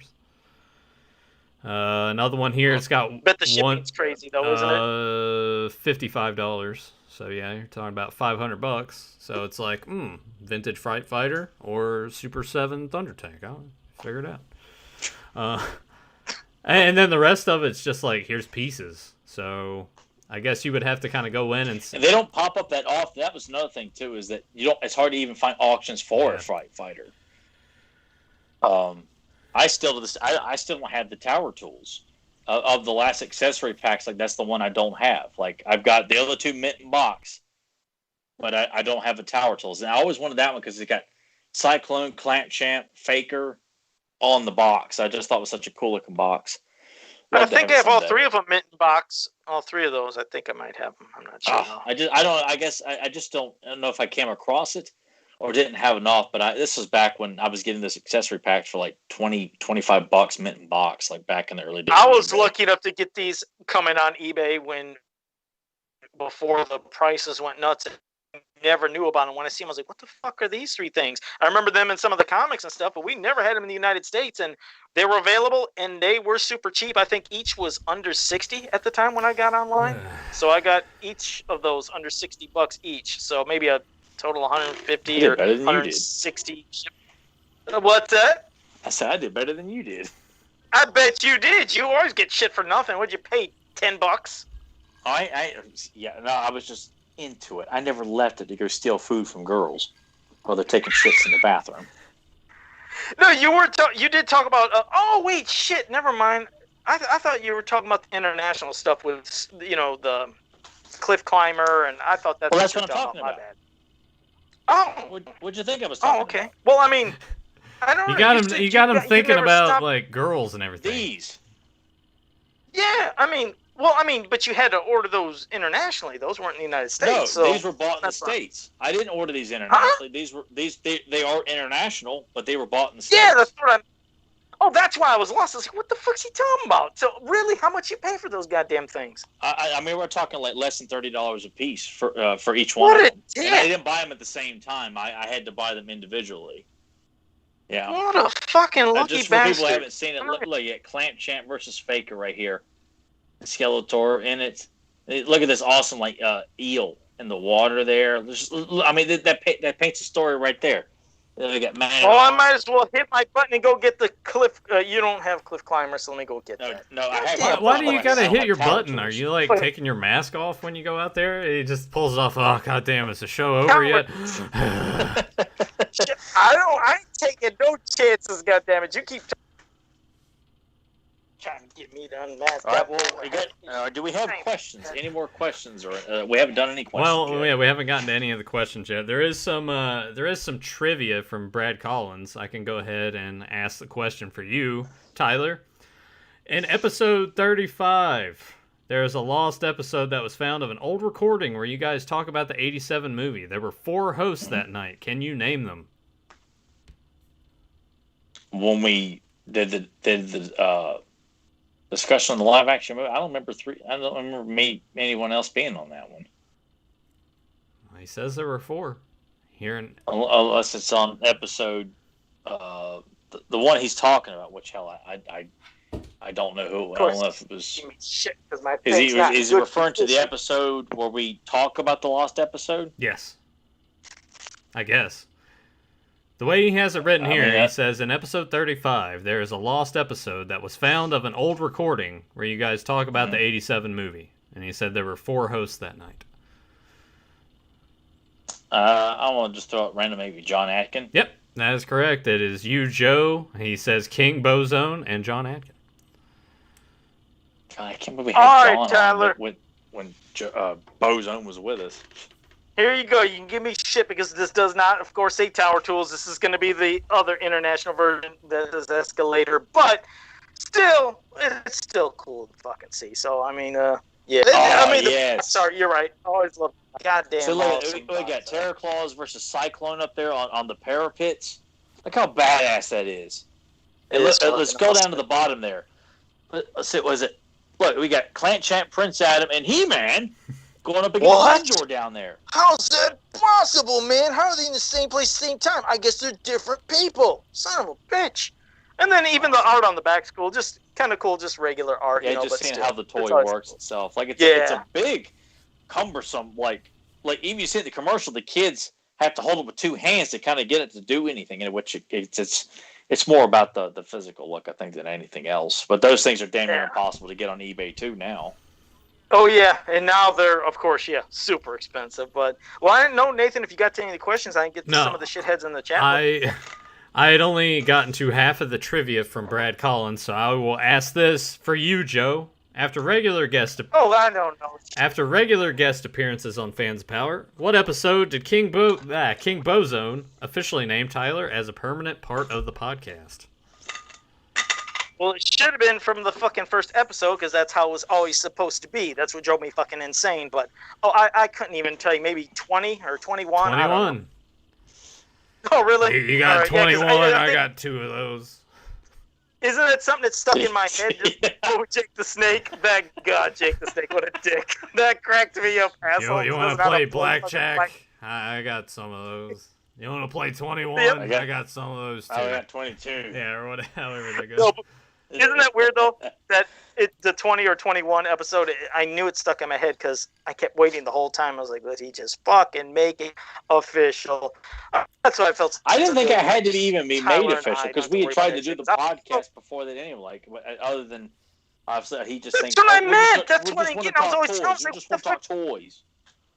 That's what always drove me nuts. I was like, what the fuck? I was like, he was there at the first episode, the one that we recorded that did not go up. I was like, he's always been. No, now I'm gonna get angry, so we won't even talk about that. Okay. Can I get to some questions, Nathan? Or are Well, we? I Done? mean, you are the one running the show tonight, so you tell me, John. No, I'm You not. salty, I'm you not. salty I just ass, Bill Goldberg. All right, here we go. Grimba. Oh, it's a question for me. He's being a dick. He said, question for Joe. How about this? If Masters of the Universe Origins ends in favor of Masterverse, instead of unmasking, you make it Beastmen origin style. I think I was fucking around just saying I'd make them. I could make them someday, but whatever. But all right, now Sportimus. Question. Hot Wheels has vehicles with Masters of the Universe characters painted on them. What real Earth cars, trucks do you think He-Man, Skeletor, etc. would you imagine them actually driving? I mean, for He-Man, it's got to be some big ass muscle car. That's all I could imagine. I don't want to see them driving anything like that. I don't because that's. I mean, if they're on Earth, it's a hypothetical. Like Nightly bullshit where he think he's cute. Well, he's doing a hypothetical. So, even so, I can't come up with that because I don't like that. I think I just don't. Tyler's saying Skeletor would be driving Ford Pinto, and He-Man would be driving 57 Chevy, Baby Blue. He's got to have fucking hearse. He's got some modified hearse for Skeletor, and He-Man with a big muscle car. See, Sportimus, I'm a good guy, man. I'm entertaining. I know that Nathan said fuck off and Tyler did too, but there you go, Sportimus. I appreciate you, man. You're all right. Fedmon said, question and answer. What non-Masters of the Universe merchandise did you want in the 80s? Or wait, what non-toy Masters of the Universe merchandise did you want in the 80s? Also no clothes. Oh God, they did so much shit. I can't really think of things I didn't get. I mean, I've always said I wanted a tin lunchbox. That was something I desperately wanted as a kid. Okay. I read his question wrong. I was thinking he meant that we didn't get, but yeah, shit. I mean, I don't know. I just went. Oh, you're right. I got other lunch boxes. I got 2 of the tins, 2 of the plastic ones down there. My tin one, the main tin one, is the one that always. Oh, wait. Yeah, I got the tin lunchbox. Is that the one that you meant, Tyler? Did you mean this one? And this, yes, or did you? Yes. Yeah. This is my childhood one. Joe is so salty today. And here is the Landshark one is fucking. That's the first one I ever bought was the Hillsville Flea Market. I got that for $5. Yeah, it's cool. The other one though is my childhood one. I'd love taking that to school every goddamn day. Anything else you guys want me to pull right next to me? Go ahead, name it. Let's see if he's just got like this fog of just stuff all over his floor, which is probably why Joe has to be careful because he's going to step on crush on stuff. Or I got people in the room I don't mention, and I'm just I was gonna say who came over for Fighting Vipers. Goddamn. They're tied up behind the camera. Let me put this. That's why he has to keep getting up. He's got to make sure that they're either still unconscious or not saying anything. Yeah, he's got to put smelling salt underneath it. And I was like, wake up, I want to be, cutting off part of your skin here later. I'm doing a custom. Johnny Cock has something for you, Tyler. All right. Johnny Cock has a question for you, Tyler. He says, hey, Tyler, saw the art you from Axel. I'm assuming those are you. Are you He-Man in those pieces, or supposed to literally be you?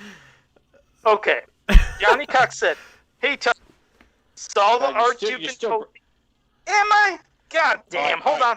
Let me move my thing. All right. Here we go. Hi, Tyler. Saw the art you've been posting commissions from Axel. I'm assuming those are yours. Are you He-Man in those pieces, or supposed to literally be you in Motu setting or an OC based on you? They're all based on him half the time. Yeah. If you're new to the podcast, Tyler has what we like to call an ego. Yeah. So, no, and a lot of those, a vast majority of them that you've shown off, you are a part of that. Yeah, and really, I started doing this way before I ever was on a podcast, and, I for my own personally, I always wanted to see myself as a He-Man character.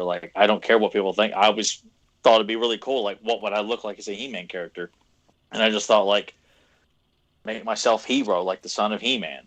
Axel come up with a brand new armor, use the flying fist shield, and no one knew who I was. So that way, people when I posted, they wouldn't think oh, this guy, look at the ego in this guy. He's pulling a Scott Knightlick.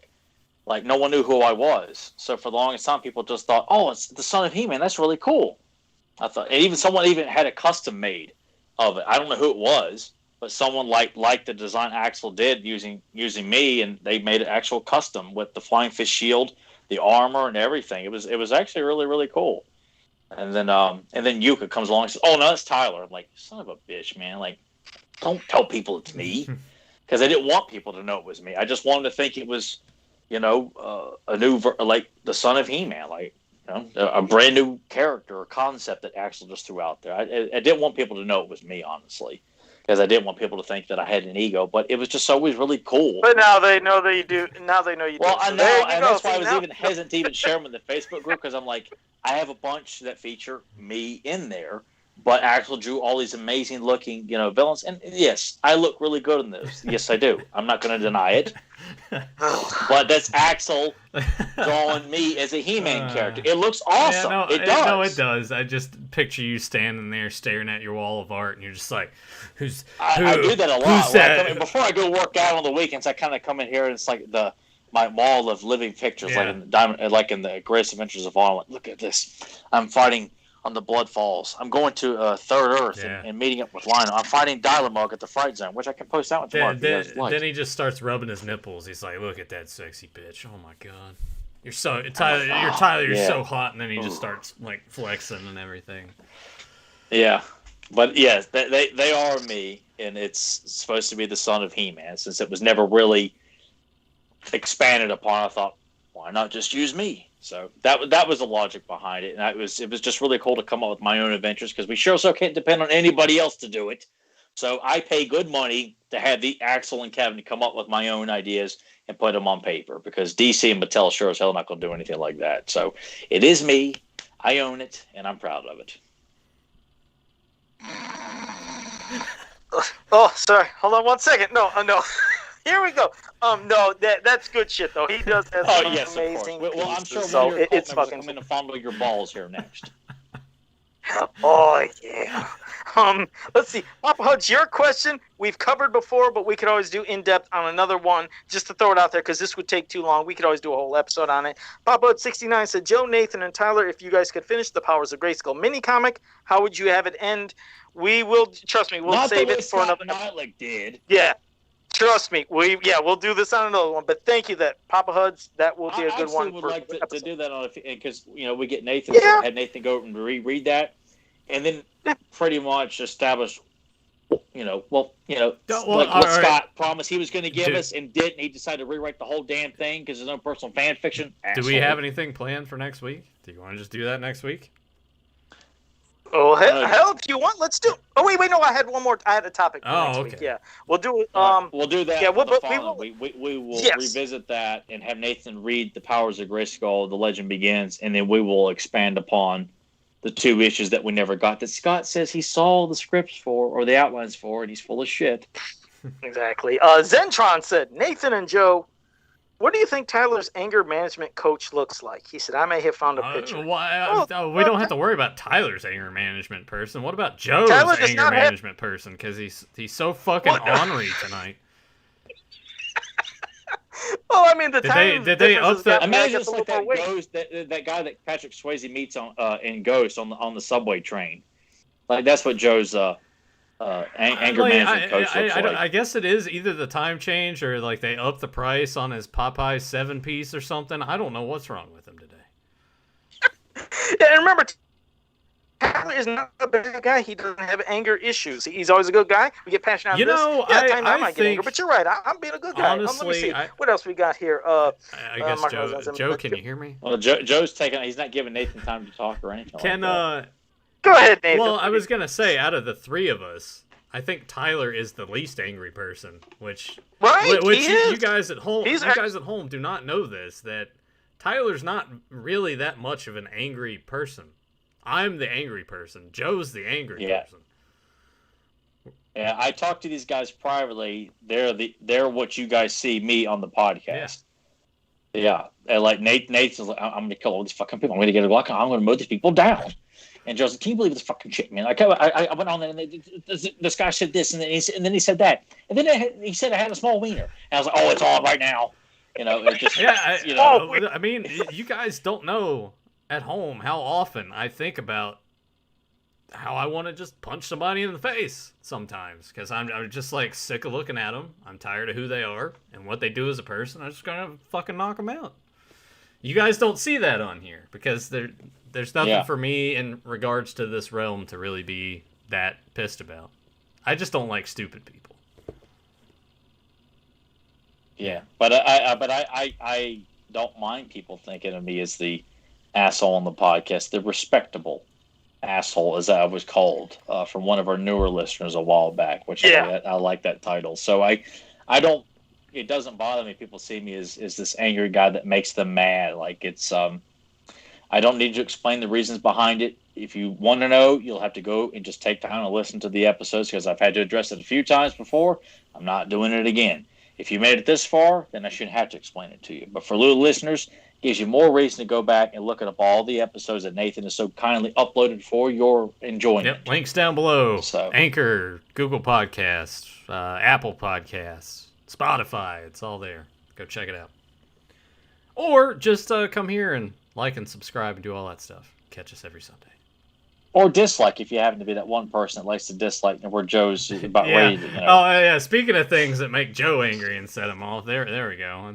That's the one that's really eating away at him right now. Who is this person? Show yourself. Wouldn't be surprised if it was Grimbot just fucking around like it's that fucking dislike button. I bet it is somebody who just does it each week. Yeah, just know that. Just know that it really bothers Joe, so... Yeah. Hey, wait. Hold on, because now they're going to do it. It'd be funny if it happened right now. I'm waiting for one of you dickheads to do it right now live. But, no, I always say, if they don't like it, good. I like that people don't like it, but I always say, tell me why you don't. But you know what? They don't have to, but I'm waiting. It hasn't happened yet. And we never really get, really negative comments about us or the podcast itself. Like, anybody that leaves comments typically, other than that Mattel exec from Europe a while back. But he wasn't ugly to us. He just said this is not the podcast for him. We really don't get people that worked up to leave something. I hate your guys' perspective, or Tyler's such an asshole, or I don't like Joe's customs, or Nathan needs to cut his hair, or like going out of the way to say something that typically is like a cesspool. The comment section on YouTube is just filled with people talking shit all the time, and oh, you should do this, and you suck, and. Well, we have a small fan base, but people don't really leave anything ugly about us. It'll come with time, and when it does, it's whatever. It'd be great. Yeah, you guys, it's your opinions. Who gives a shit? It's like, we made it. Yeah. We pissed somebody off. We got any more questions, Joe? And for some... I think we're good. If I missed anything, I apologize. I was going to say, but right now my internet... Send us off on a high note here. Let's get one more good question. Please. Yeah, give us one good more, because I was going to say, right now my internet's starting to do that damn shit again. It seems like it starts off like shit. On the line. Exactly. It starts off good, or it starts off like shit, then it's okay, then it goes back to shit. So, yeah, try to get one more question before I completely crack out of here with this fucking thing. And either way, no, it's been great. I'll say it while I'm waiting. If a question does come up, that we always do appreciate you guys being here. Hope you always have fun and enjoyed this. Joe's TeePublic page. I won't say what's on there, but it won't be on there for very long. Because if you'd like something interesting on a piece of apparel, was that funny or was there something else? Because he really belted out that. He's just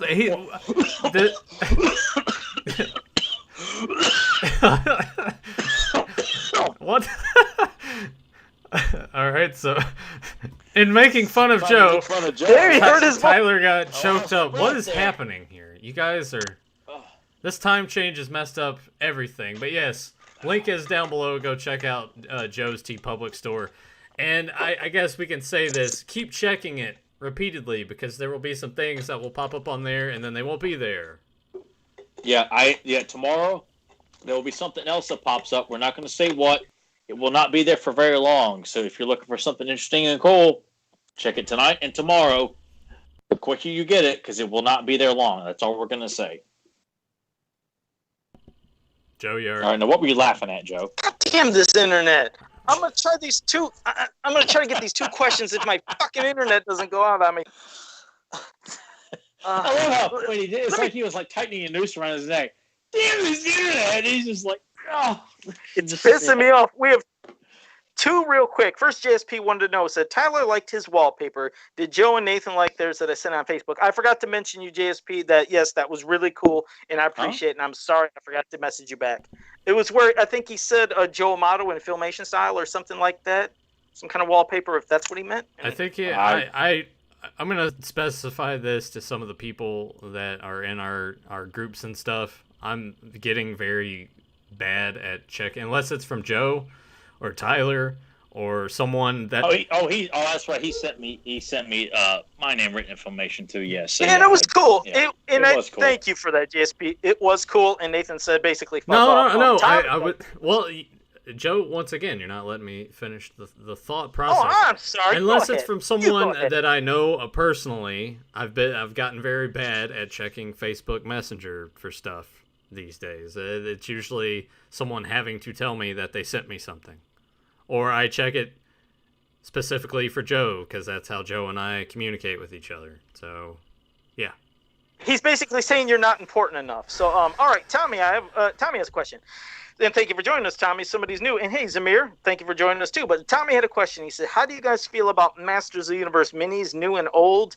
Well, I mean, for anything in the past, as for minis, there was those little gumball figures, but there's never really minis. As for the new stuff, they are cool for people that like them. I don't flip over them. They're nice. I like the shells of the Castle Grayskull Snake Mountain because I turned into mini play sets.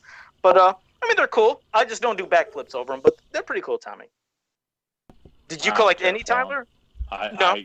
I bought the first set when they came out because I thought maybe I'm like, this is lame. I can't believe I paid this much money for this. Yeah, because I get why people, they're pricey little trinkets. Like I just don't feel the need to spend tons of money on like little small things when you've got all these ass kickers at 6 inches tall.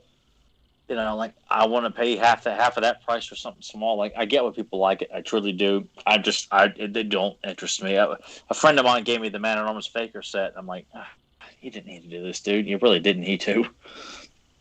I just don't care for any of the small stuff. That's why I just kind of like frown when it's just more of the small stuff and nothing substantial or exciting comes out. And that's why I spend money on artwork because I have to make my own entertainment.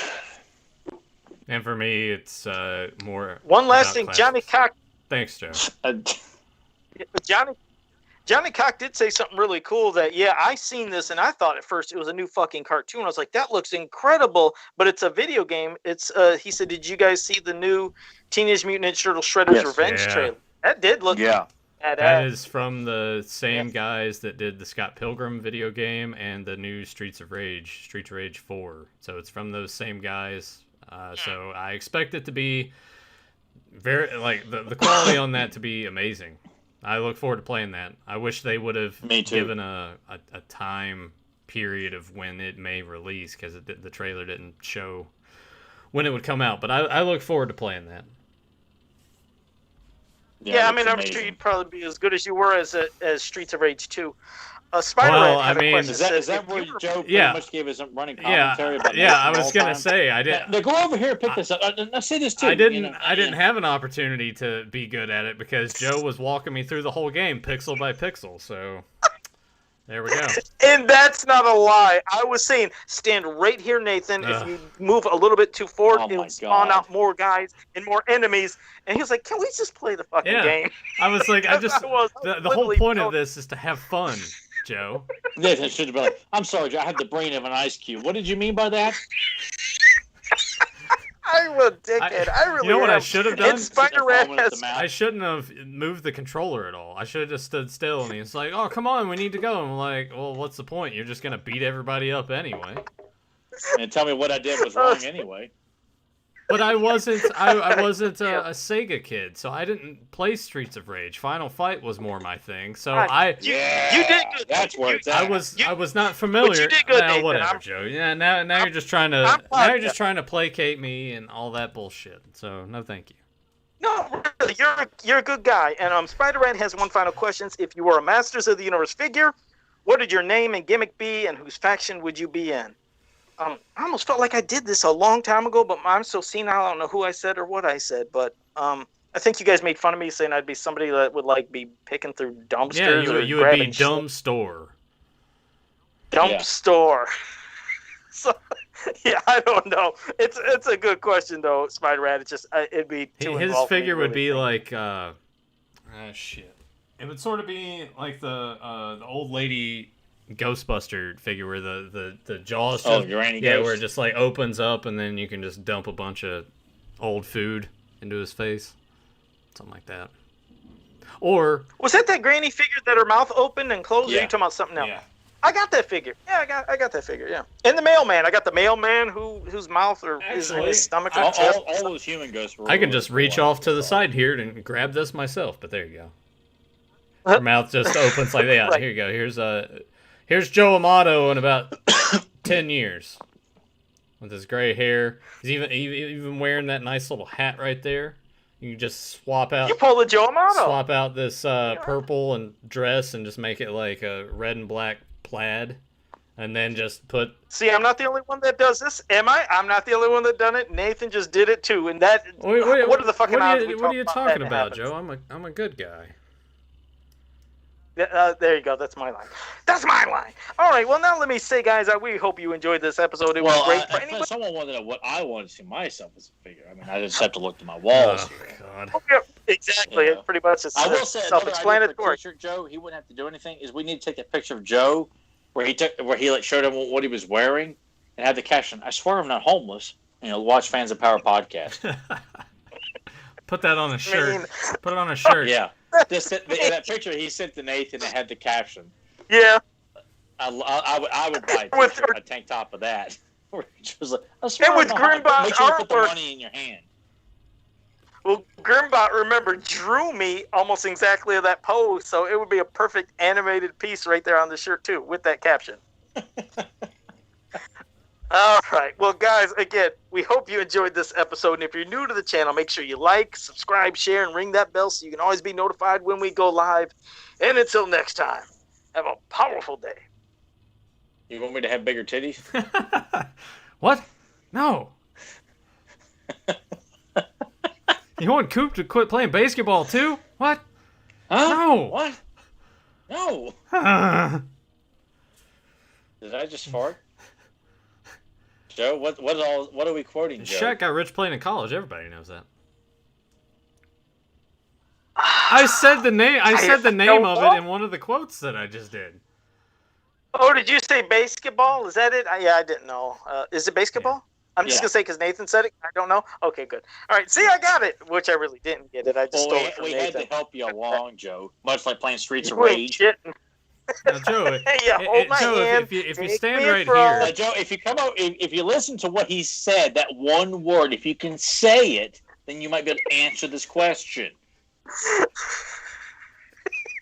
Son of a bitch. So there, I got it. I'm good. See, I picked that up. Unlike Nathan in Streets of Rage, true. So yeah, see you guys next I time. love how Joe can do the exact opposite to Nathan. Nathan doesn't feel like he gets any kind of gratitude or praise. We coax Joe along. It's like, by God, I'm a winner, man. here's your trophy. And he dug it out of That's the dumpster. right. It's someone's broken band trophy. It'd be better if it was a bowling Son of a bitch. bowling trophy would be better. Oh yeah, bowling trophy. Yeah, it's broken. And Joe's like, I can customize this. See you guys next And so, time. we got Joe rolling tonight.